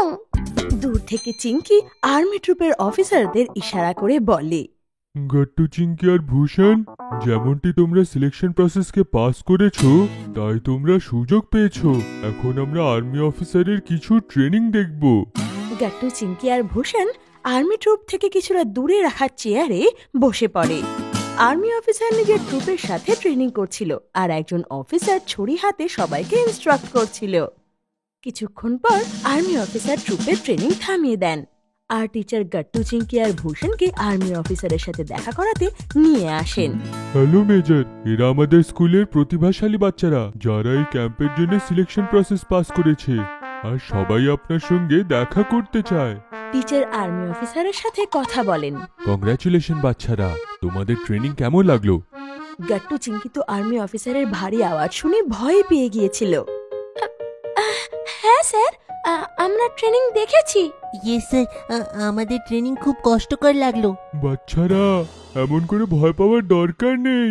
এরা শত্রুদের জন্য ভয়ঙ্কর, কিন্তু তোমাদের মতন বাচ্চাদের জন্য খুবই নরম।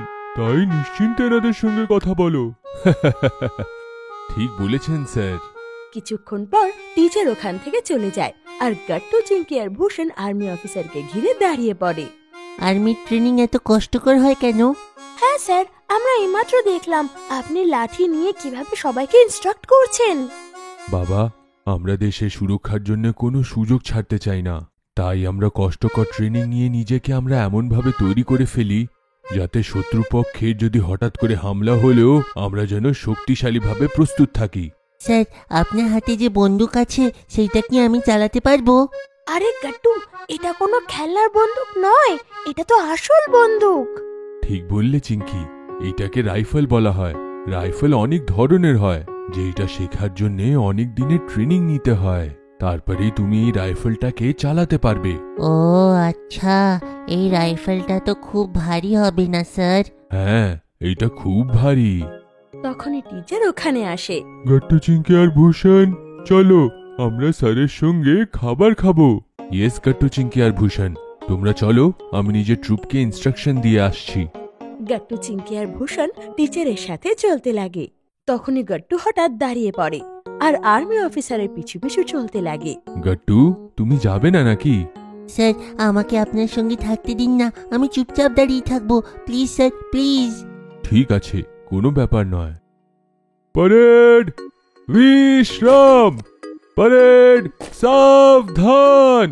আর্মি অফিসারের ইনস্ট্রাকশনের সাথে সাথে আর্মি ট্রুপস অ্যাকশন করতে লাগে আর গাট্টু ওর সাথে সাথে সেই ইনস্ট্রাকশন ফলো করতে লাগে আর একই অ্যাকশন করতে লাগে। আর্মি অফিসার একদম সোজা দাঁড়িয়েছিল, কিন্তু তবুও তিনি চোখ টেরা করে গাট্টুকে দেখে নেন আর ওনার মুখে হাসি চলে আসে। পরেড ডান দিকে মোড়ো। বলার সাথে সাথে আর্মি অফিসারদের ড্রিল শুরু হয় আর গাট্টু চুপচাপ দাঁড়িয়ে দেখতে লাগে। গাট্টু প্রথমে ইনস্ট্রাকশন ভালো করে শুনলো আর পুরো ট্রুপসকে ভালোভাবে অবজার্ভ করলো আর পরের ইনস্ট্রাকশনে গাট্টুও ভালোভাবে ড্রিল করতে লাগলো।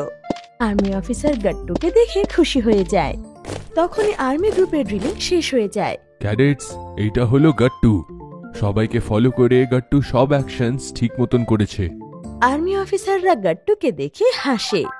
গাট্টু বাবা, তুমি তো খুব ভালো করে সবকটা অ্যাকশনস করতে পারলে, আমি খুব খুশি হলাম।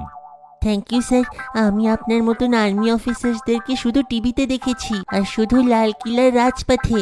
আর সবাইকে সামনে দেখে খুব খুশি হচ্ছে স্যার। আর্মি অফিসার গাট্টুর কাঁধে হাত রাখে আর বলে, ভেরি গুড গাট্টু। দেশ আর আর্মির প্রতি এমন বাচ্চাদের প্রতি ভাবনা দেখে আমরা আরো বেশি উৎসাহিত হলাম। আমার সঙ্গে সঙ্গে অন্য ক্যাডেটসরাও তোমাকে দেখে খুব খুশি বাবা। অনেক বড় মানুষ হও বাবা। তুমি আর্মি অফিসার হও কিংবা না হও, কিন্তু নিজের দেশের জন্য সবসময় নিজের কর্মটা করো। তোমাকে অনেক অনেক শুভেচ্ছা। আর এটা শুনে গাট্টু খুব খুশি হয়। স্যান্ডউইচ। গাট্টু আর চিঙ্কি খুবই প্রতিভাশালী বাচ্চা। তার সাথে গাট্টু আর চিঙ্কি দুজনেই ঝাল মশলাদার খাবার খুবই ভালোবাসে। এইভাবে স্কুলে একটা কুকিং ক্লাস অ্যারেঞ্জ করা হলো। Good morning students. সব থেকে আগে আমি জানতে চাই তোমরা সবাই টিফিনে কি কি এনেছো। সব বাচ্চারা নিজেদের টিফিন খুলে টেবিলে রাখলো আর এক এক করে টিফিন টিচার দেখলো। সব বাচ্চাদের টিফিনে খুব ভালো ভালো খাবার ছিল। বাহ বাহ, টিফিন দেখে তো আমার মুখে জল এসে গেল। কিন্তু এখন যে আমি তোমাদেরকে শেখাতে চলেছি সেটা আমি জানি সবাই পছন্দ করবে। আর বানাতেও খুবই সোজা। এটা তোমরা সবাই নিজে বানিয়ে নিজেদের মা বাবাকে ইমপ্রেস করতে পারবে। সত্যি? তাহলে তো খুবই মজা আসবে। আপনি আমাদের কি শেখাবেন? বাচ্চারা, আজ আমি তোমাদেরকে স্যান্ডউইচ কি করে বানাতে হয় এটা শেখাবো। তার মধ্যে যা যা দিতে হবে সব সামগ্রী এসে গেছে। বাচ্চারা, যদি চাও তাহলে যা যা জিনিস দরকার সব নোট করতে পারো, যাতে বাড়িতে কোনো প্রবলেম না হয়। ঠিক আছে? এইভাবে কুকিং টিচার এক এক করে স্যান্ডউইচে যা যা দরকার সব টেবিলে রেখে দিল। বাচ্চারা, আমি নিয়েছি ব্রেড, ক্যাপসিকাম, টমেটো, শসা, বিটরুট, বাঁধাকপি, টমেটো সস আর স্বাদ অনুসারে নুন। টিচার, আপনি একটা জিনিস বলতে ভুলে গেলেন, চিজ দিলে তো স্যান্ডউইচ আরো ভালো টেস্টি হবে। না গাট্টু, স্যান্ডউইচে চিজ একদম পড়বে না। এটা একটা হেলদি স্যান্ডউইচ হবে। আর হ্যাঁ, তোমাদের সবাইকে বাটার আর চিজ একটু কম খাওয়া উচিত। আর দেখবে এই স্যান্ডউইচটা হেলদিও আর টেস্টিও। তাহলে শুরু করা যাক। এইভাবে কুকিং টিচার ব্রেডটা নিজের হাতে নিল, শুরুতে সস লাগিয়ে ওপরে সব সবজি সাজিয়ে দিল। এরই মধ্যে চিঙ্কি টিচারের সব জিনিস যা বলছিল সব নোট করলো। কুকিং টিচার তারপরে হালকা করে নুন ছড়িয়ে স্যান্ডউইচকে রেডি করে নিল। স্টুডেন্টস, এই দেখো স্যান্ডউইচ তৈরি হয়ে গেল। আমার বিশ্বাস তোমরা সবাই এর রেসিপি নোট করে নিয়েছো। আর হ্যাঁ, বাড়ি গিয়ে নিশ্চয়ই ট্রাই করো। এইভাবে স্কুলে কুকিং পিরিয়ড শেষ হয়ে গেল আর স্কুলে আজকের দিনও শেষ হয়ে গেল। গাট্টু আর চিঙ্কি বাড়ি পৌঁছালো, তখনই মা আর বাবা ফোনে কথা বলছিল। থ্যাংক ইউ সো মাচ দিদি। হ্যাঁ, আমাদের বিয়ের 13 বছর পূর্ণ হলো। অশেষ ধন্যবাদ। নাও এর সাথে কথা বলো। মা ফোন বাবাকে দিল। গাট্টু আর চিঙ্কি মা বাবার কথা শুনল। ওরা দেখল বাবাও খুশি হয়ে ধন্যবাদ জানাচ্ছে। অশেষ ধন্যবাদ দিদি। হ্যাঁ হ্যাঁ, নিশ্চয়ই আসুন বাড়িতে। রাখছি তাহলে, বাই। বাবা, আজকে কি আপনি সবাইকে থ্যাংক ইউ বলছেন কেন? হ্যাঁ মাম্মি, তোমাদের দুজনের মধ্যে কার জন্মদিন? শোনা, কারোর বার্থডে নয়, আজকে আমাদের বিবাহ বার্ষিকী। আজকের দিনে আমাদের বিয়ে হয়েছিল। হ্যাপি অ্যানিভার্সারি মা আর বাবা। গাট্টু আর চিঙ্কি একে অপরকে দেখলো আর গাট্টু চিঙ্কি একসাথে চুটকি বাজালো আর মনে মনে ভেবে নিল যে ওরা মা বাবাকে স্যান্ডউইচ বানিয়ে সারপ্রাইজ দেবে। তাহলে চিঙ্কি, চলো মাকে সারপ্রাইজ দিই আর একটা স্যান্ডউইচ বানাই। তারপর আর কি, গাট্টু আর চিঙ্কি স্যান্ডউইচ বানানোর জন্য তৈরি হয়ে গেল। গাট্টু আর চিঙ্কি দুজনে এপ্রন পরল।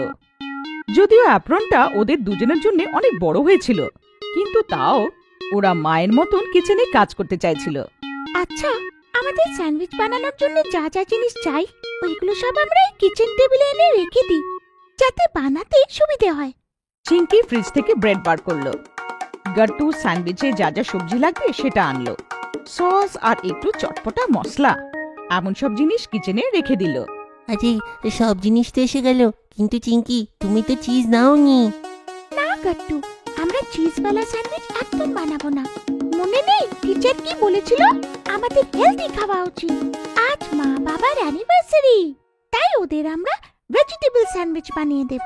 Yes, you are right Chinki, চলো বানাই। গাট্টু চিঙ্কি মন লাগিয়ে স্যান্ডউইচ বানাতে শুরু করলো। আজ আমরা বানাবো টেস্টি ভেজিটেবল স্যান্ডউইচ। এটা হেলথের জন্য খুব ভালো। এর মধ্যে যা সামগ্রী লাগবে, ব্রেড, শসা, টমেটো, শিমলা মির্চ, গোবি, কিছু মুখরোচক মশলা আর স্বাদ অনুসার নুন, তার সাথে অনেক ভালোবাসা। গাট্টু স্যান্ডউইচের জন্য সব সবজি ফটাফট কেটে নিল। গাট্টু, টমেটো আর শসা একদম গোল গোল করে কেটো। হ্যাঁ হ্যাঁ চিঙ্কি, বুঝে গেছি, একদম গোল গোল কাট করব। চট করে গাট্টু সব সবজিগুলো সুন্দরভাবে কেটে নিল আর প্লেটে রাখলো। অন্যদিকে চিঙ্কি ব্রেডের প্যাকেট থেকে দুটো ব্রেড নিল। চিঙ্কি, তাহলে চলো এর উপরে আমরা সব থেকে আগে টমেটো দিই। গাট্টু টমেটোর স্লাইসগুলো ব্রেডে রাখলো। টমেটোর পরে এর উপরে যাবে শসা। তারপর চিঙ্কি টমেটোর স্লাইস ব্রেডে রাখলো। শসা, শিমলা মির্চ আর কফি ভালো করে ব্রেডে রেখে দিল। আমার স্পেশাল স্যান্ডউইচ চাই গাট্টু। ও এমন নাকি? তাহলে তোমার স্পেশাল স্যান্ডউইচে যাবে স্পেশাল ভালোবাসা। আরে বাহ, আমার স্পেশাল স্যান্ডউইচ হবে পেঁয়াজের সাথে। কিন্তু মায়ের স্যান্ডউইচে রেখো না, মার তো পেঁয়াজ পছন্দ নয়। ও ওকে চিঙ্কি। গাট্টু অন্য ব্রেডটা সব ভেজিটেবলস এর উপরে রেখে দিল। আর স্যান্ডউইচ কভার হয়ে গেল। আরে গাট্টু দাঁড়াও, আমরা নুন আর মশলা তো মেশালামই না। আরে হ্যাঁ, আমরা তো ভুলেই গেছিলাম। তারপর আর কি, গাট্টু আর চিংকি স্যান্ডউইচের উপরের ব্রেডটা বার করে দিল, তার উপরে আলতো করে নুন দিল, কিছু চটপটে মশলা রাখলো, তারপর আবার পাউরুটি দিয়ে ঢেকে নিল। চিংকি সাবধানে করো, নাহলে স্যান্ডউইচ পুড়ে যাবে। ভয় পেও না গাট্টু, স্যান্ডউইচ একদম জ্বলবে না। আর চিংকি স্যান্ডউইচটা পোড়ার আগে প্লেটে রেখে নিল। আর খুব সুন্দরভাবে স্যান্ডউইচটাকে টমেটো সসের সাথে রেখে গাট্টু আর চিংকি মার বাবাকে সারপ্রাইজ দেওয়ার জন্য স্যান্ডউইচটা টেবিলে নিয়ে আসলো। চিংকির হাতে প্লেট দেখে মা বলল, গাট্টু চিংকি, তোমাদের হাতে এই প্লেট কিসের? তোমরা দুজনে কিচেনে কিছু করেছো কি? বাবা মা, আমরা তোমাদের জন্য একটা ভেজিটেবল স্যান্ডউইচ বানিয়েছি। হ্যাঁ সত্যি বাচ্চারা, থ্যাংক ইউ সো মাচ বাচ্চারা। দেখো আমাদের বাচ্চারা কত ভালো স্যান্ডউইচ বানিয়েছে।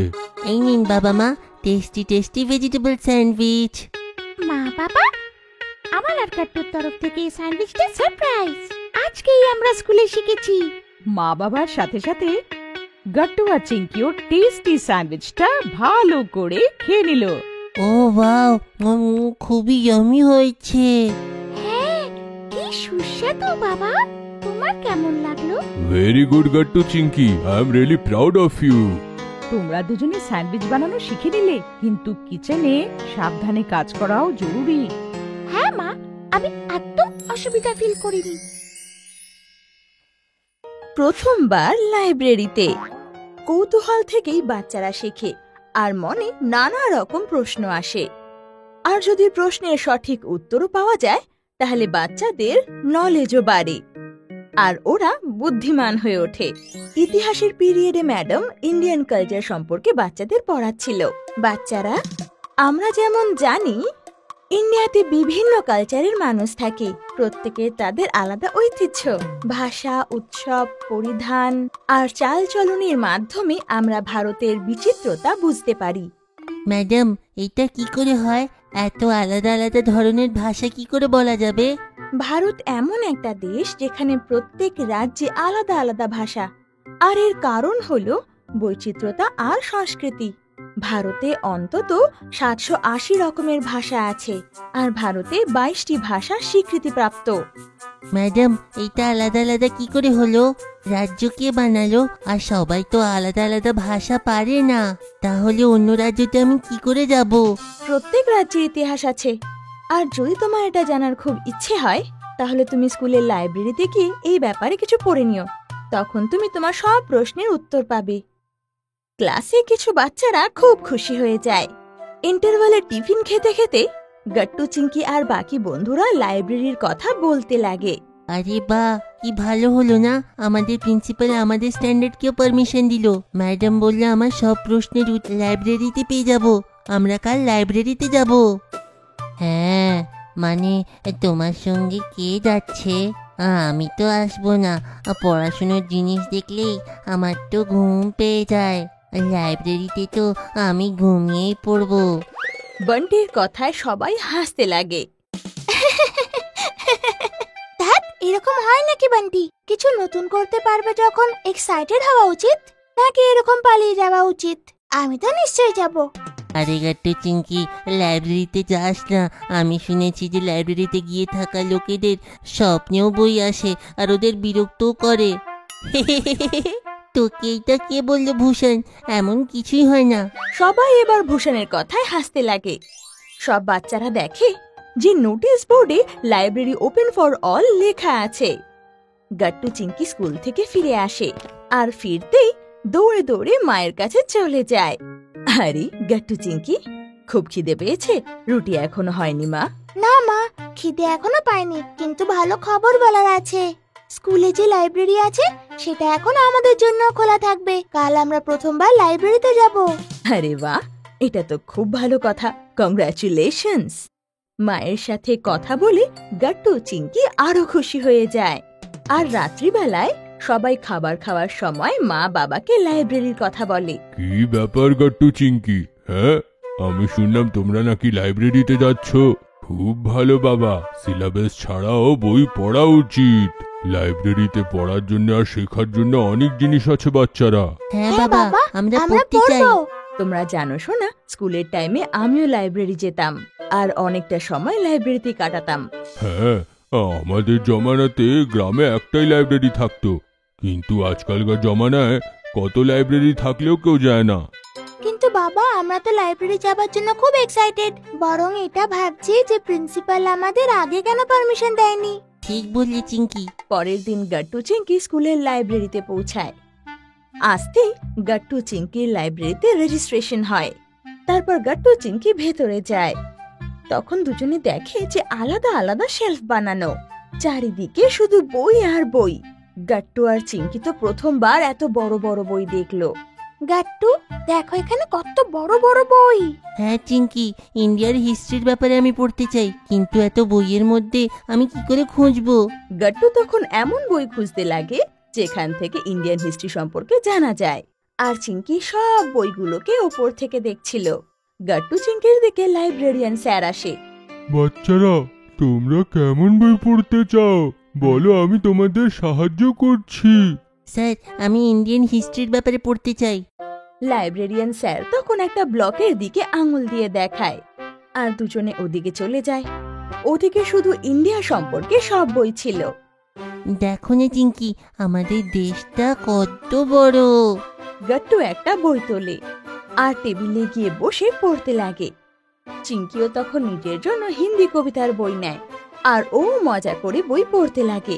বই পড়তে পড়তে এত হারিয়ে যায় যে সময়ের খেয়ালই থাকে না। লাইব্রেরিয়ান স্যার তখন ওদের বেরোতে বলে, কারণ লাইব্রেরি বন্ধ করার সময় হয়ে গিয়েছিল। স্যার, আমার সাথে আমি এই বইটা নিয়ে যেতে পারি? আমি আরো পড়তে চাই। না বাবা, তোমাকে লাইব্রেরিতে বসেই বইটা পড়তে হবে, ঘরে নিয়ে যাওয়ার পারমিশন নেই। চিঙ্কি দুঃখ পায়, কিন্তু গাট্টু উৎসাহ দিয়ে বলে, কোনো ব্যাপার নেই, কালকে আমরা আবার আসবো। আর গাট্টু চিঙ্কি লাইব্রেরি থেকে ঘরে পৌঁছায়। ডিনারের সময় গাট্টু যা যা পড়েছিল মা, বাবা আর চিঙ্কিকে বলতে লাগে। ম্যাডাম ঠিক বলেছিল, আমি সব প্রশ্নের উত্তর পাচ্ছি, কালকে আমি আবার আসবো। হ্যাঁ মা বাবা, আমিও হিন্দি কবিতা পড়লাম আর কি ভালো লাগলো। কত বড় বড় বই হয় লাইব্রেরিতে। চিঙ্কি তারপর তাড়াতাড়ি খাবার শেষ করে আর নিজের রুমে গিয়ে নোটবুক নিয়ে আসে আর নিজের পছন্দের একটা কবিতা নোটবুকে লিখে নেয় আর সবাইকে পড়েও শোনায়। এমন যদি হতো, ইচ্ছে হলে আমি হতাম প্রজাপতির মতো, নানান রঙের ফুলের পরে বসে যেতাম চুপটি করে, খেয়াল মতো নানান ফুলের সুবাস নিতাম কত। বাবা, মা আর গাট্টু চিঙ্কির জন্য তালি বাজায়। বা চিঙ্কি, কি ব্যাপার? ছোটবেলা আমিও এই কবিতা পড়েছি, খুব ভালো। গাট্টু চিঙ্কি, তোমরা প্রথমবার লাইব্রেরিতে গেলে, তবুও তোমরা বোর হওনি, এমনিতেও হতেও নেই। লাইব্রেরি আসলে এমন জায়গা যেখানে তুমি সব রকমের বই পাবে আর প্রত্যেক প্রশ্নের উত্তরও। ঠিক বললে মা, অনেক শান্তিও থাকে লাইব্রেরিতে, শান্তিতে পড়াশোনাও করা যায়। প্রিন্সিপাল স্যারকে আমি নিজে থ্যাংক ইউ বলবো, ফার্স্ট টাইম লাইব্রেরি এক্সপিরিয়েন্স খুব ভালো ছিল। স্কুল বাস সকালবেলা, আর মা রোজের মতো গাট্টু চিঙ্কির জন্য টিফিন বানিয়ে আওয়াজ দেয়। গাট্টু চিঙ্কি, তাড়াতাড়ি তৈরি হয়ে যাও, টিফিনও তোমার তৈরি হয়ে গিয়েছে। মা, আমি এই শুলেস বাঁধতে পারছি না, দেখো না উল্টো হয়ে গেছে। হে ভগবান, এখনো তৈরি হওনি তুমি? স্কুলে লেট হয়ে যাবে যে, স্কুল বাস এক্ষুনি এসে যাবে যে। মা, আমিও তাই পাচ্ছি না। বাস, আমি রোজ বলি যে আগের দিন রাতেই সব গুছিয়ে রাখো। এখন টাইম না পাওয়া গেলে যে টিচার তোমাদের সাজা দেবে, তখন তো কাঁদবে। আর বাসও তো এইমাত্র আসলো বলে। এই নাও চিঙ্কি, শুলেস বাঁধা হয়ে গেছে। মা, আমার তাই। দাঁড়াও, কালকে ধোপির ওখান থেকে যে কাপড় এসেছিল সেখানে দেখছি। তখনই দরজায় জোরে আওয়াজ হয়, বাসের আওয়াজ। আরে তোমরা এখনো তৈরি হওনি, বাস এসে গেছে। চিঙ্কি, এদিকে এসো, জলের বোতলটা নাও, না হলে কালকের মতন ভুলে যাবে। বাস ড্রাইভার ওদিকে আরো জোরে আওয়াজ দিতে লাগে। মা তখনই টাই নিয়ে চলে আসে আর গাট্টুকে ফটাফট পরিয়ে দেয়। আরে বাবা, শুধু গলার মধ্যে ফেলে দাও। গাট্টু, রাস্তায় পড়ে নিও তুমি, তাড়াতাড়ি যাও, বাস হর্ন বাজাচ্ছে। বাস চলে গেলে এখন আমাকে অনেক দূর যেতে হবে। মা বাবা গাট্টু চিঙ্কির হাত ধরে মেন গেটের দিকে এগিয়ে যায়। আরে তাড়াতাড়ি করুন, লেট হচ্ছে। 30টা বাচ্চাকে নামার আছে আলাদা আলাদা লোকেশনের থেকে। বাস আসার আগে এখানে এসে দাঁড়িয়ে পড়বেন আপনারা। সরি, কাল থেকে এসে যাব। আজকের জন্য থ্যাংক ইউ। মা গাট্টু চিংকির দিকে তাকিয়ে বলি, দেখলে তো, রোজ বলি টাইম করে শুয়ে পড়ো তোমরা আর উঠে পড়ো, কিন্তু তোমরা দুজন তো আর শুনবে না। ওরে বাবা, সন্ধেবেলা ওদেরকে বকা দিয়ে দিও, এখন ওদের যেতে দাও। দুজন বাচ্চা দৌড়ে দৌড়ে স্কুল বাসের গেটে পৌঁছায় আর কন্ডাক্টর এক এক করে ওদের বাসে তুলে দেয়। বাসের ভেতর সব বাচ্চারা গাট্টু চিংকিকে দেখে হাই ফাইভ ছোড়ে। গাট্টু চিংকিও ওটা দেখে হাই ফাইভ করে।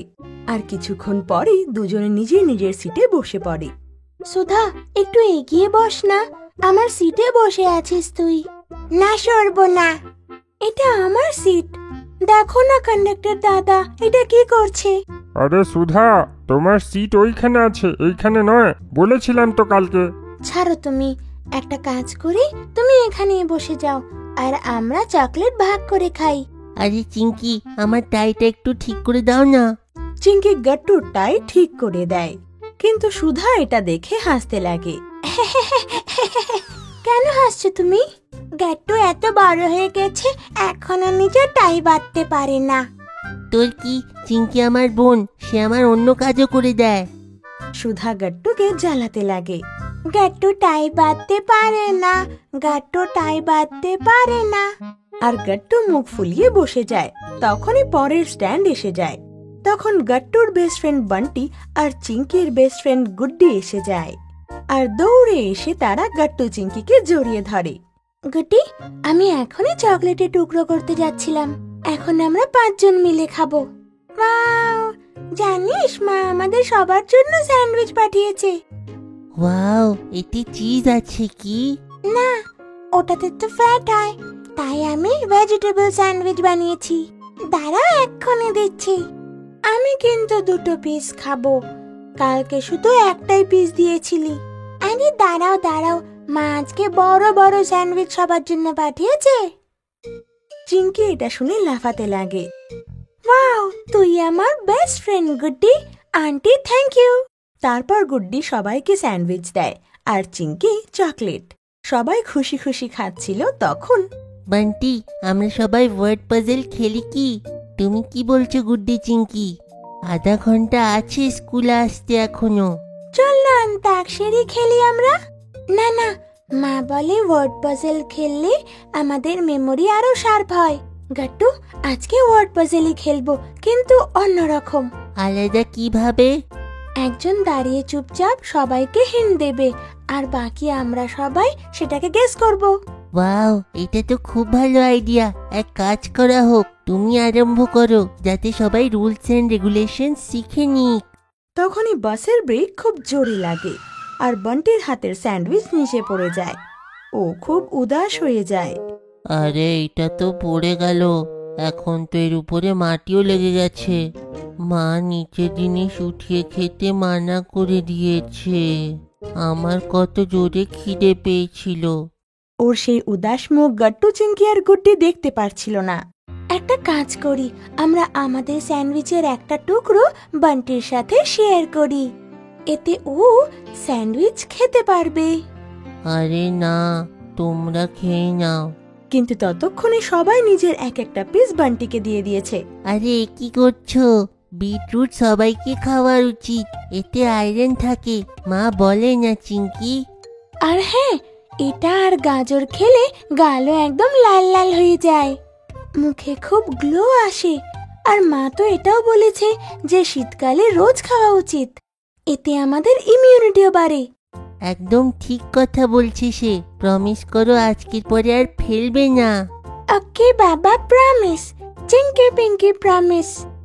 না না, চিঙ্কি প্রমিস। এটা শুনে সবাই জোরে জোরে হাসতে লাগে। আরে চিঙ্কি, ওয়ার্ড পাজল তো বলো, একটু পরে স্কুল এসে যাবে, খেলার জন্য তো সময় পাবো না। কন্ডাক্টর দাদা এই সব কিছু দেখছিল আর বাচ্চাদের এই অ্যাক্টিভনেস দেখে খুব খুশিও হচ্ছিল। চিঙ্কি নিজের জায়গায় দাঁড়িয়ে বলে, করে দেয় যে আমাদের গালগুলো লাল, বলে সবাই সবজি, কিন্তু আসলে সেটা ফল। বলো বলো, কি নাম তার? আরে বিটরুট। ভুল। আরে কত কঠিন প্রশ্ন। তখনই গুড্ডি ফট করে বলে, টমেটো, কারণ ওটা ফল। একদম ঠিক, তুমি কত বুদ্ধিমান গুড্ডি, এই জন্যই তো তুমি আমার বেস্ট ফ্রেন্ড।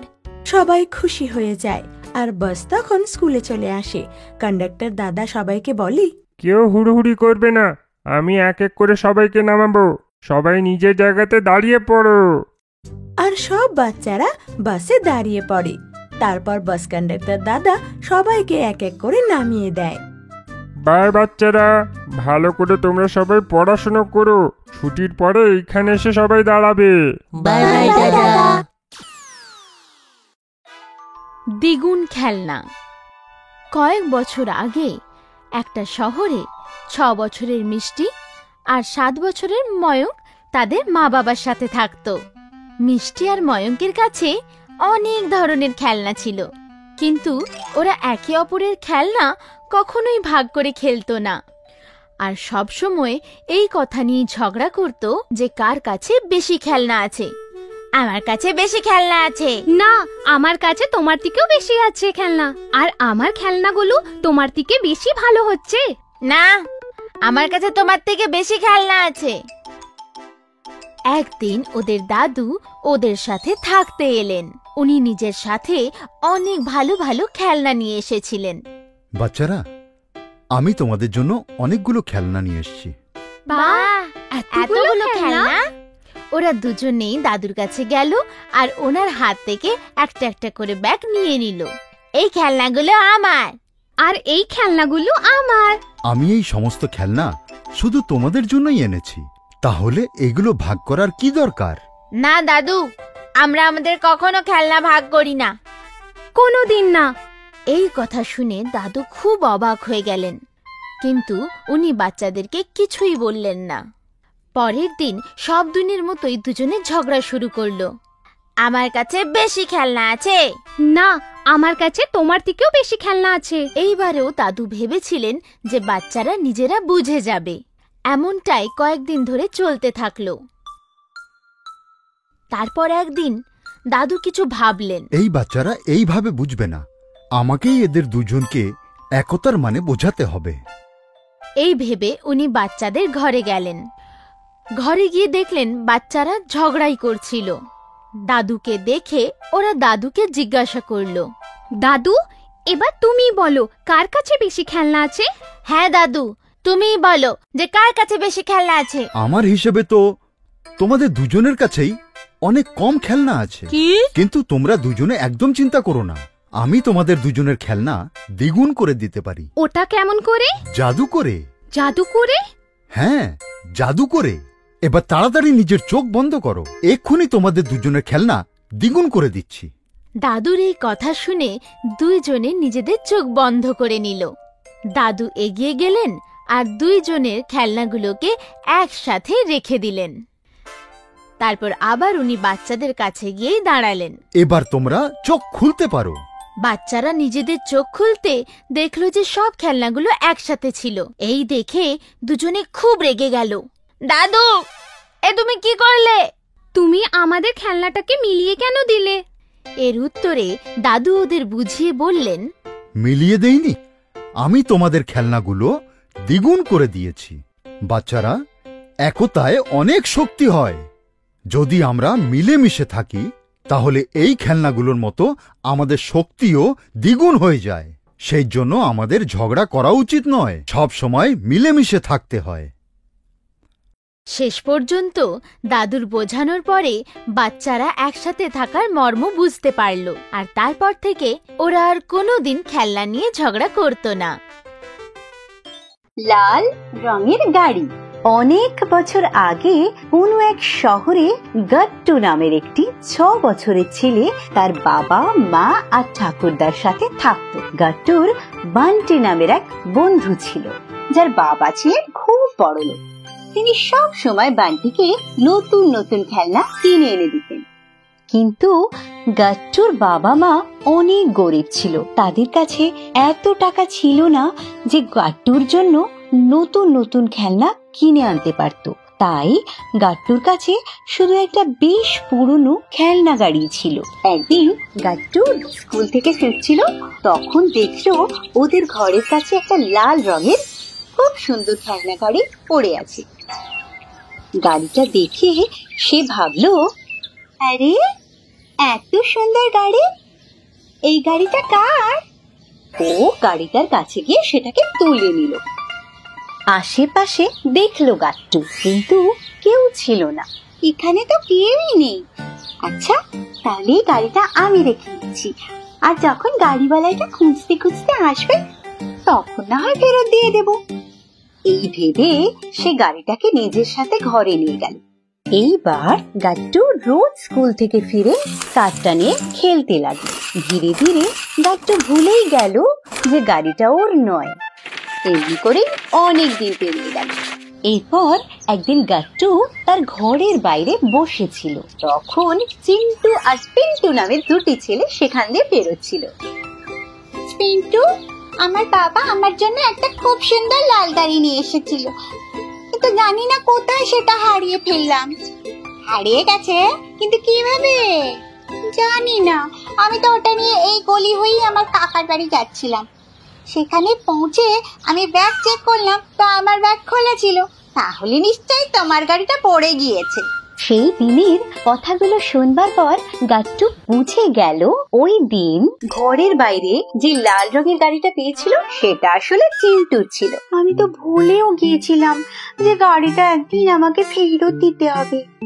তারপর মনে দুঃখ নিয়ে ওই গাড়িটা উঠালো আর চিন্টুর ঘরের উদ্দেশ্যে বেরিয়ে পড়লো। চিন্টুর ঘরের কাছে পৌঁছে সে দেখলো যে চিন্টু ওর ঘরের বাইরে বসে অনেকগুলো গাড়ির সাথে খেলছে।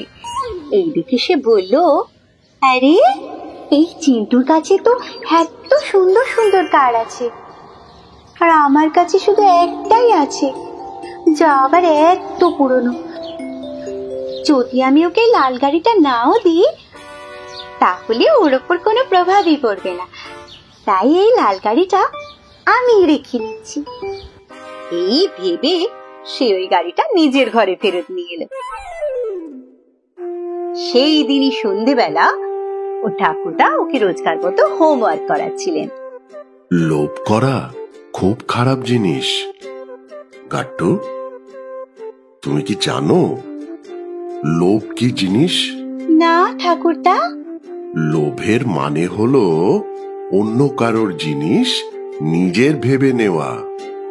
কিন্তু ঠাকুরদা, যদি আমার কোনো জিনিস ভালো লাগছে আর আমি চাইছি সেটা আমার হয়ে যাক, তবে তাতে খারাপ কি আছে? খারাপটা হলো তুমি কিভাবে ওই জিনিসটি পাওয়ার কথা ভাবছো। সেটা কিভাবে? সেটা এভাবে হয় যে সবার আগে আমাদের মনে লোভ আসে, তারপর সেই লোভকে পূর্ণ করতে আমরা ভুল রাস্তা বেছে নিই, যেমন হলো চুরি, আর তারপর শুধু ওই ছোট লোভের কারণে আমরা চোর হয়ে যাই। আর যেহেতু সমস্ত খারাপের সূত্রপাতই কোনো না কোনো ভাবে লোভ থেকে হয়, তাই জন্যে সব খারাপের মধ্যে লোভ হলো সবচেয়ে বেশি খারাপ। ঠাকুরদা ঠিকই বলেছেন, লোভের কারণে আমি চিন্টুর গাড়ি নিজের কাছে রেখে দিয়েছি আর আমি চোর হয়ে গিয়েছি।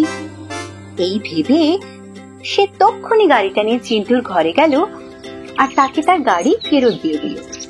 এইভাবে ঠাকুরদার কথা শুনে গাট্টু লোভের মানে বুঝতে পেরে গেছিল, আর এরপর সে কখনো লোভের বশে কোনো ভুল কাজ করেনি। গাট্টু ভিজিটস আ ফার্ম।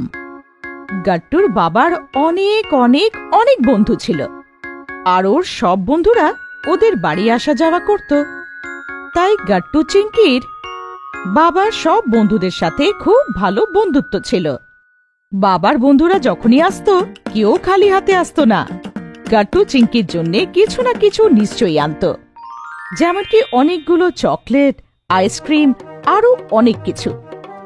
এক রবিবারের কথা, গাট্টু চিংকি আর বাবার ছুটি ছিল, তাই সবাই খুব রিল্যাক্সড হয়ে বসেছিল। তখনই বাবা বলল, বাচ্চারা তৈরি হয়ে যাও, তোমাদের মনীষ আঙ্কেল আসছে। এই শুনে তো গাট্টু আর চিঙ্কি অনেক অনেক অনেক খুশি হলো আর নাচতে শুরু করলো। ইয়ে বা মুলাইজা হোশিয়ার, আমাদের প্রিয় মনীষ আঙ্কেল আসছেন। গাট্টু মনীষ আঙ্কেলের আসার কথা রাজকীয় স্টাইলে বলল, আর মনীষ আঙ্কেল আসলো। এখন আপনারা আমাদের প্রিয় খেলনা অর্ডার করতে পারেন www.kuntunkids.com থেকে, link is in the description. আরে আমি কৃষক ভাই, কোনো রাজা মহারাজা নয়। আঙ্কেলের হাতে ওনার ফার্ম থেকে আনা সবজি আর ফ্রুটস ছিল। ভাই মনীষ, তুমি আমাদের জন্য রাজা মহারাজাদের থেকে কম নাকি? তুমি যখনই আসো আমাদের জন্য ফার্ম থেকে ফ্রেশ ফ্রেশ জিনিস নিয়ে আসো। তোমার এত বড় মন আর এত বড় ফার্ম নিয়ে রেখেছো, সেইটা তো কোনো রাজা মহারাজারই হতে পারে। এটা শুনে মনীষ আঙ্কেলের সাথে সাথে মাও হাসতে শুরু করলো। তারপর মা মনীষ আঙ্কেলের হাত থেকে সব জিনিস নিয়ে নিল আর ভেতরে চলে গেল। হলে বাবা আর গাট্টু চিঙ্কি মনীষ আঙ্কেলের সাথে বসে কথা বলছিল। আসলে মনীষ আঙ্কেল ইঞ্জিনিয়ার ছিল, তার সাথে চাষবাসও করত। শহরের ধারে ওনার অনেক বড় জমি ছিল। বলো গাট্টু চিঙ্কি, কবে যাবে আমাদের ফার্মটাকে দেখার জন্য? যখন আপনি নিয়ে যাবেন। আরে মনীষ, এরা তো কবে থেকে তৈরি আছে, তোমার যখন সময় হয়ে যাবে এদেরকে ঘুরিয়ে এনো।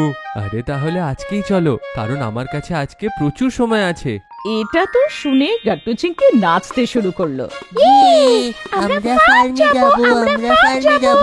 তারপর গাট্টু চিঙ্কি ফটাফট রেডি হলো আর মনীষ আঙ্কেলের গাড়িতে বসে ওনার সাথে ফার্ম হাউসের দিকে চলে গেল। যেই গাট্টু আর চিঙ্কি জমিতে পা দিল, ওদের ফ্রেশ হাওয়া আর পরিবেশের শান্তি আভাস হলো।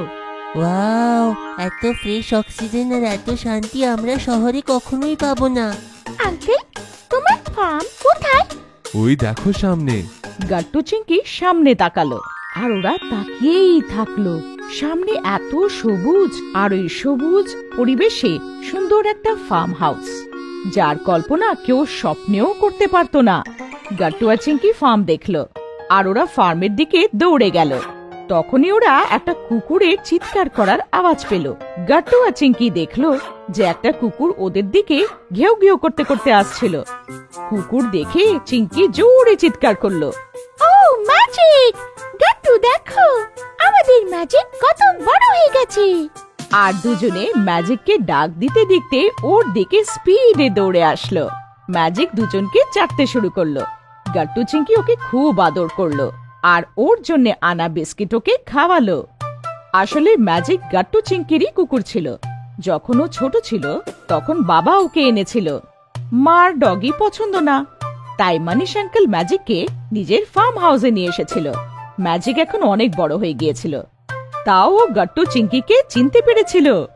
তারপর গাট্টু চিঙ্কি, ম্যাজিক আর মনীষ আঙ্কেল চারজনে ফার্ম ঘুরতে শুরু করলো। ম্যাজিক সবার থেকে আগে ছিল, যেন গাট্টু আর চিঙ্কিকে পুরো ফার্ম ঘুরে দেখাচ্ছিল। গাট্টু চিঙ্কি, আমি তো এখানে আসতে যেতে থাকি, কিন্তু ম্যাজিক কখনো ফার্ম ছেড়ে যায় না। ফার্মের দেখাশুনো আর সব সিকিউরিটি ম্যাজিকের উপরে। তারপর গাট্টু আর চিঙ্কি সবজির চাষ দেখলো, যার মধ্যে টমেটো, গাজর, পালক আর ফুলকপির ক্ষেত ছিল। গাট্টু চিঙ্কি একটা একটা লাল গাজর জমির থেকে বার করলো আর জলের ধারায় ওটাকে ভালো করে ধুয়ে খেয়ে নিল। আর খেতে খেতে কথাবার্তাও বলছিল। ওয়াও আঙ্কেল, আমার মনে হচ্ছে আমি গাজর নয়, নেচার টেস্ট করছি। সত্যি কত তাজা, কি সুন্দর গন্ধ, কি মিষ্টি। আমরা যখন মার্কেট থেকে ক্যারেট আনি তার মধ্যে এত স্বাদ থাকেই না। এর দুটো কারণ আছে, একটা তো ওইগুলো ফ্রেশ থাকে না, আর দ্বিতীয় কারণটা হলো সেইগুলোকে কেমিক্যাল দিয়ে ফলন করা হয়, যেমন কি কোনো রকমের পেস্টিসাইড কিংবা কেমিক্যাল। কিন্তু আমাদের ফার্মে সব জিনিসই অর্গ্যানিক, কম্পোস্টের মতন খাদ সেইটাকে ফার্মেই বানানো হয়, আর সব প্লান্টসদেরকেও দেওয়া হয়, সেইটারই জাদু। তারপর গাট্টু আর চিঙ্কি কম্পোস্টের প্লান্ট দেখলো। তারপরে ওরা ফার্মে আলাদা আলাদা ডিপার্টমেন্টও দেখলো। তার মধ্যে একটা ছিল ডেইরি ডিপার্টমেন্ট, যার মধ্যে অনেক গরু আর মোষ ছিল। ওদের দুধ বার করে ওখানে প্রসেস করা হতো। এখানে কিচ্ছু ওয়েস্ট হয় না। গরুকে চারা যে খাওয়ানো হয় তার থেকে দুধ হয়, আর সেই ফসলের যে গোবরটা তৈরি হয় সেটাই কম্পোস্ট হয়। তারপরে ওরা এগ ডিপার্টমেন্ট দেখলো, যার মধ্যে অনেকগুলো মুরগি ছিল। ওরা ফার্মকে ডিম দেওয়ার কাজ করত। তারপর গাট্টু আর চিঙ্কি মাছের ডিপার্টমেন্ট দেখলো। একটা বড় ডিমের আকারের তালাব বানানো হয়েছিল। ওর মধ্যে অনেক ফ্রেশ জল ছিল, তার মধ্যে রং বিরঙ্গি মাছ ভাসছিল। এইভাবে গাট্টু আর চিঙ্কি ম্যাজিক আর মানিশ আঙ্কেলের সাথে ঘুরে ফার্মের একটা কোণা দেখলো। তারপর ওরা ওখানেই বসে আঙ্কেল আর মজদুরদের সাথে খেলো। গমের রুটি, মেথি শাকের সবজি, সাথে তাজা পেঁয়াজ, গাজর, মূলো, লঙ্কা আর আলাদা আলাদা প্রকারের চাটনিও ছিল। ওয়াও, এর থেকে ভালো লাঞ্চ আমি আর কখনো করিনি। এখানে সব জিনিস খুবই অদ্ভুত। তারপর গাট্টু আর চিঙ্কি কিছুক্ষণ ফার্ম হাউসে রেস্ট করলো। ফার্ম হাউস, সেই ফার্ম হাউসের মধ্যে একটা সুন্দর বড় বাংলো ছিল, তার মধ্যে শহরের সব সুখ সুবিধে ছিল। তারপর গাট্টু আর চিঙ্কি ওইখানে কাজ করা মজদুরদের সাথে ঘুরে ঘুরে কাজ দেখলো, তার সাথে ওদের সাথে অনেক অনেক কথা বলল। আর দেখতে দেখতে সন্ধে হয়ে গেল। এখন বাড়ি যাবার পালা। গাট্টু, চিঙ্কি আর মানিশ আঙ্কেল গাড়ির দিকে এগোলো। ম্যাজিকও পেছন পেছন আসছিল। ম্যাজিক, তুমি আমাদের পেছনে এসো না, এখন আমরা যাচ্ছি, কিন্তু আমরা নেক্সট সানডে নিশ্চয়ই আসবো। এটা শুনে ম্যাজিক ফার্ম হাউসের দিকে ফেরত পালালো, আর গাট্টু চিঙ্কি গাড়িতে বসে শহরের দিকে এগিয়ে গেল। গাট্টু চিঙ্কির ভালো অভ্যেস। আমরা সবাই জানি যে বাচ্চারা দেখে দেখে শেখে। খারাপ ভালো সব অভ্যেস তারা দেখে দেখে শেখে, কিন্তু কখনো কখনো বাচ্চাদের ভালো আর খারাপ অভ্যেসের মধ্যে পার্থক্য করা শেখা উচিত। আজ স্কুলে গেস্ট লেকচার অর্গানাইজ করা হয়েছিল। সব বাচ্চারা স্যারের অপেক্ষা করছিল। তখনই উনি ক্লাসে ঢোকেন। ওই স্যার খুবই ইয়াং ছিল, আর ওনার হাতে কিছু বই আর একটা ট্যাব ছিল। তাকে দেখে বাচ্চারা খুব এক্সাইটেড হয়ে যায়। এখন আপনারাও আমাদের প্রিয় খেলনা অর্ডার করতে পারেন www.puntunkids.com থেকে। Link is in the description. Good morning everyone. আজকে আমি সকলের সঙ্গে গুড হ্যাবিট আর ব্যাড হ্যাবিটের ব্যাপারে কথা বলবো। সবাই প্রথমে আমাকে নিজেদের গুড হ্যাবিটটা বলো। সব থেকে আগে তুমি। স্যার প্রথমে বান্টির দিকে আঙুল করে বলেন। হঠাৎ বান্টির দিকে ইশারা করায় বান্টি হচকচিয়ে বলতে লাগে, আমার ভালো গুণ হলো যে আমার চকলেট খেতে খুবই ভালো লাগে। বান্টির জবাব শুনে সবাই হেসে পড়ে। আচ্ছা, নেক্সট। মা বাবা বলে যে স্কুলের হোমওয়ার্ক টাইমে শেষ করে দেওয়া আমার ভালো অভ্যেস। গাট্টুর একটা ভালো অভ্যেস আমি বলি? হ্যাঁ, নিশ্চয়ই বলো। স্যার, গাট্টুর ভালো অভ্যেস হলো ও রোজ আমাকে হোমওয়ার্কে সাহায্য করে, আর অনেকবার গাট্টু আমার পুরো হোমওয়ার্ক কমপ্লিট করে দেয়। হ্যাঁ হ্যাঁ স্যার, আমি অনেকবার চিঙ্কির হোমওয়ার্ক কমপ্লিট করেছি। দেখো বাচ্চারা, তোমরা সবাই আমাকে নিজের ভালো গুণগুলো বললে। এখন এইটাই দেখে নাও যে গাট্টু নিজের সঙ্গে সঙ্গে চিঙ্কির হোমওয়ার্কগুলো কমপ্লিট করে। যেটা গাট্টু নিজের ভালো অভ্যাস বলছে, এটা হয়তো গাট্টুর জন্য ভালো হবে, কিন্তু এটা চিঙ্কির জন্য একদমই ভালো স্বভাব নয়, বরং এটা একটা খারাপ অভ্যেস। সবাই তখন স্যারের কথা মন দিয়ে শুনতে লাগে। আমাদের নিজের কাজ আমাদের নিজের করা উচিত। চলো বাচ্চারা, আমি তোমাদের নিজের গল্প শোনাই। ছোটবেলায় আমি আর আমার ভাই, আমাদের চকলেট খাওয়ার খুব খারাপ অভ্যাস ছিল। কিন্তু স্যার, চকলেট খাওয়া তো ভালো অভ্যাস না। হ্যাঁ বাবা, কিন্তু আমরা এসে থাকা অতিথিদের থেকে চকলেট খেতাম। তারপরে বাবা আমাদেরকে বলল, যদি আমাদের চকলেট দরকার তাহলে আমরা গার্ডেনে গিয়ে গাছগুলোতে জল দেব, আর তারপরেই আমরা চকলেট পাবো। আর সেই সময় আমাদের ঘরটা 7 তলাতে ছিল। আমরা চকলেটের জন্য 7 তলার থেকে নিচে আসতাম আর গাছগুলোতে জল দিতাম আর চকলেট খেতাম। সবাই স্যারের কথা মন দিয়ে শুনছিল। এইভাবে আমরা প্রত্যেক দিন চকলেট খেতে খেতে একদিন বোর হয়ে গেলাম, আর তারপরে আমরা চকলেট খাওয়া বন্ধ করে দিলাম। কিন্তু আমাদের গাছেদের জল দেওয়ার অভ্যেস হয়ে গেল, আর আমরা আজ অব্দি আমাদের গার্ডেনের গাছে জল দিতে থাকি। আর এইভাবে আমাদের একটা খুব ভালো অভ্যেস হয়ে গেল। স্যারের কথা সব বাচ্চারা এত মন দিয়ে শুনছিল যে স্যারের কথায় সবাই তালি বাজায়। গেস্ট লেকচার শেষ হওয়ার পর সব বাচ্চারা একে অপরের সাথে ভালো অভ্যেস আর বাজে অভ্যেস নিয়ে ডিসকাস করতে লাগে। দিদা সবসময় বলে আমাদের যদি ভালো অভ্যাস থাকে আমরা তাহলে সফল হব। হ্যাঁ, এখন স্যারের মতন আমিও রোজ গাছেদেরকে জল দেব আর তারপরেই চকলেট খাবো। এইভাবে আমার একটা ভালো অভ্যাস হয়ে যাবে, কিন্তু আমি চকলেট খাওয়া ছাড়বো না। বান্টির এই কথায় সবাই হেসে ওঠে। হ্যাঁ, আমাদের সবসময় ভালো মানুষ হয়ে থাকা উচিত, আর মা বাবাকে বেশি বিরক্ত করা উচিত নয়। ঠিক বললে।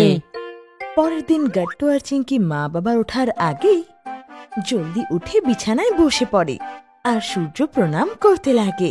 ওম জবা কুসুম শঙ্কাশং কাশ্যপেয়ং মহাতুতিম দান্তারিং সর্বপাপগ্নম প্রাতহিস্ম দিবাকরম।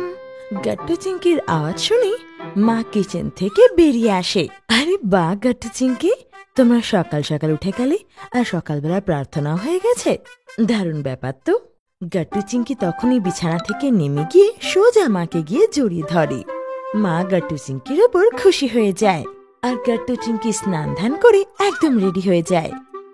আজ গাট্টু চিঙ্কির পেছনে মাকে যেতে হয়নি, আর বিনা কথা বলে গাট্টু চিঙ্কি তাড়াতাড়ি তৈরি হয়ে যায়। গাট্টু চিঙ্কি ব্রেকফাস্ট টেবিলে বসেছিল। মা তখন গাট্টু চিঙ্কিকে দুধের গ্লাস দেয়।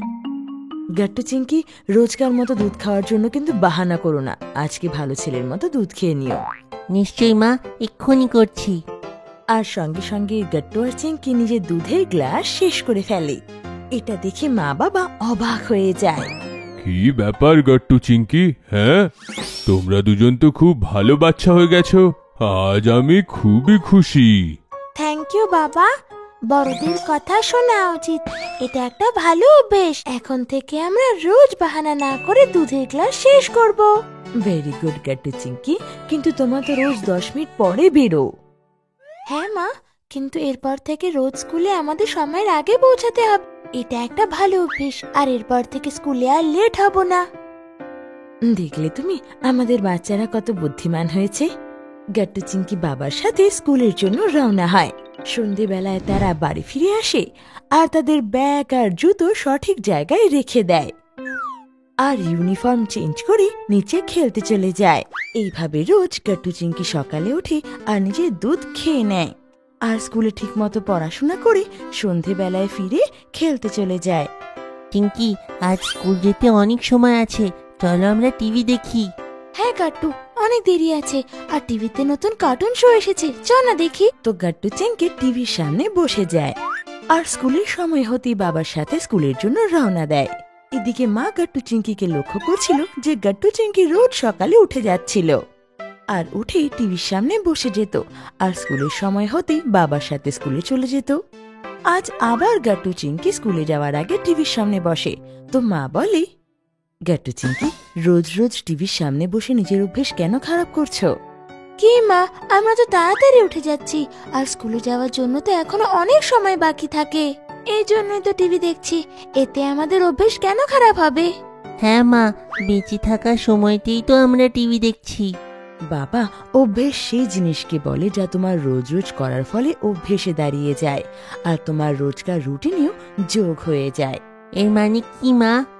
যেমন ধরো, রোজ সকালবেলা উঠে যদি তুমি টিভির সামনে বসে যাও, এটা তোমার অভ্যেসে দাঁড়িয়ে যাবে, আর তখন টিভি না দেখে তুমি স্কুল যেতেই পারবে না। এতে তোমাদের অভ্যেস খারাপ হবে, বরং তোমরা স্কুলের কোনো বই পড়ো, আর এতে তোমাদের সকালবেলা পড়াশোনার অভ্যেস হবে।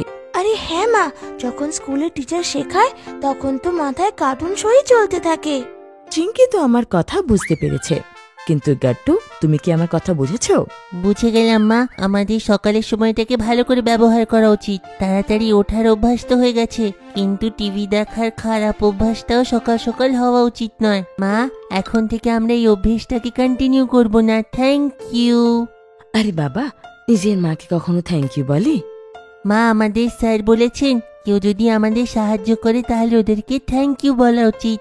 এই কথা শুনে মা হেসে ওঠে। ভালো অভ্যেস মানুষকে সফল বানায়, আর খারাপ অভ্যেস মানুষকে অসফল হতে সাহায্য করে।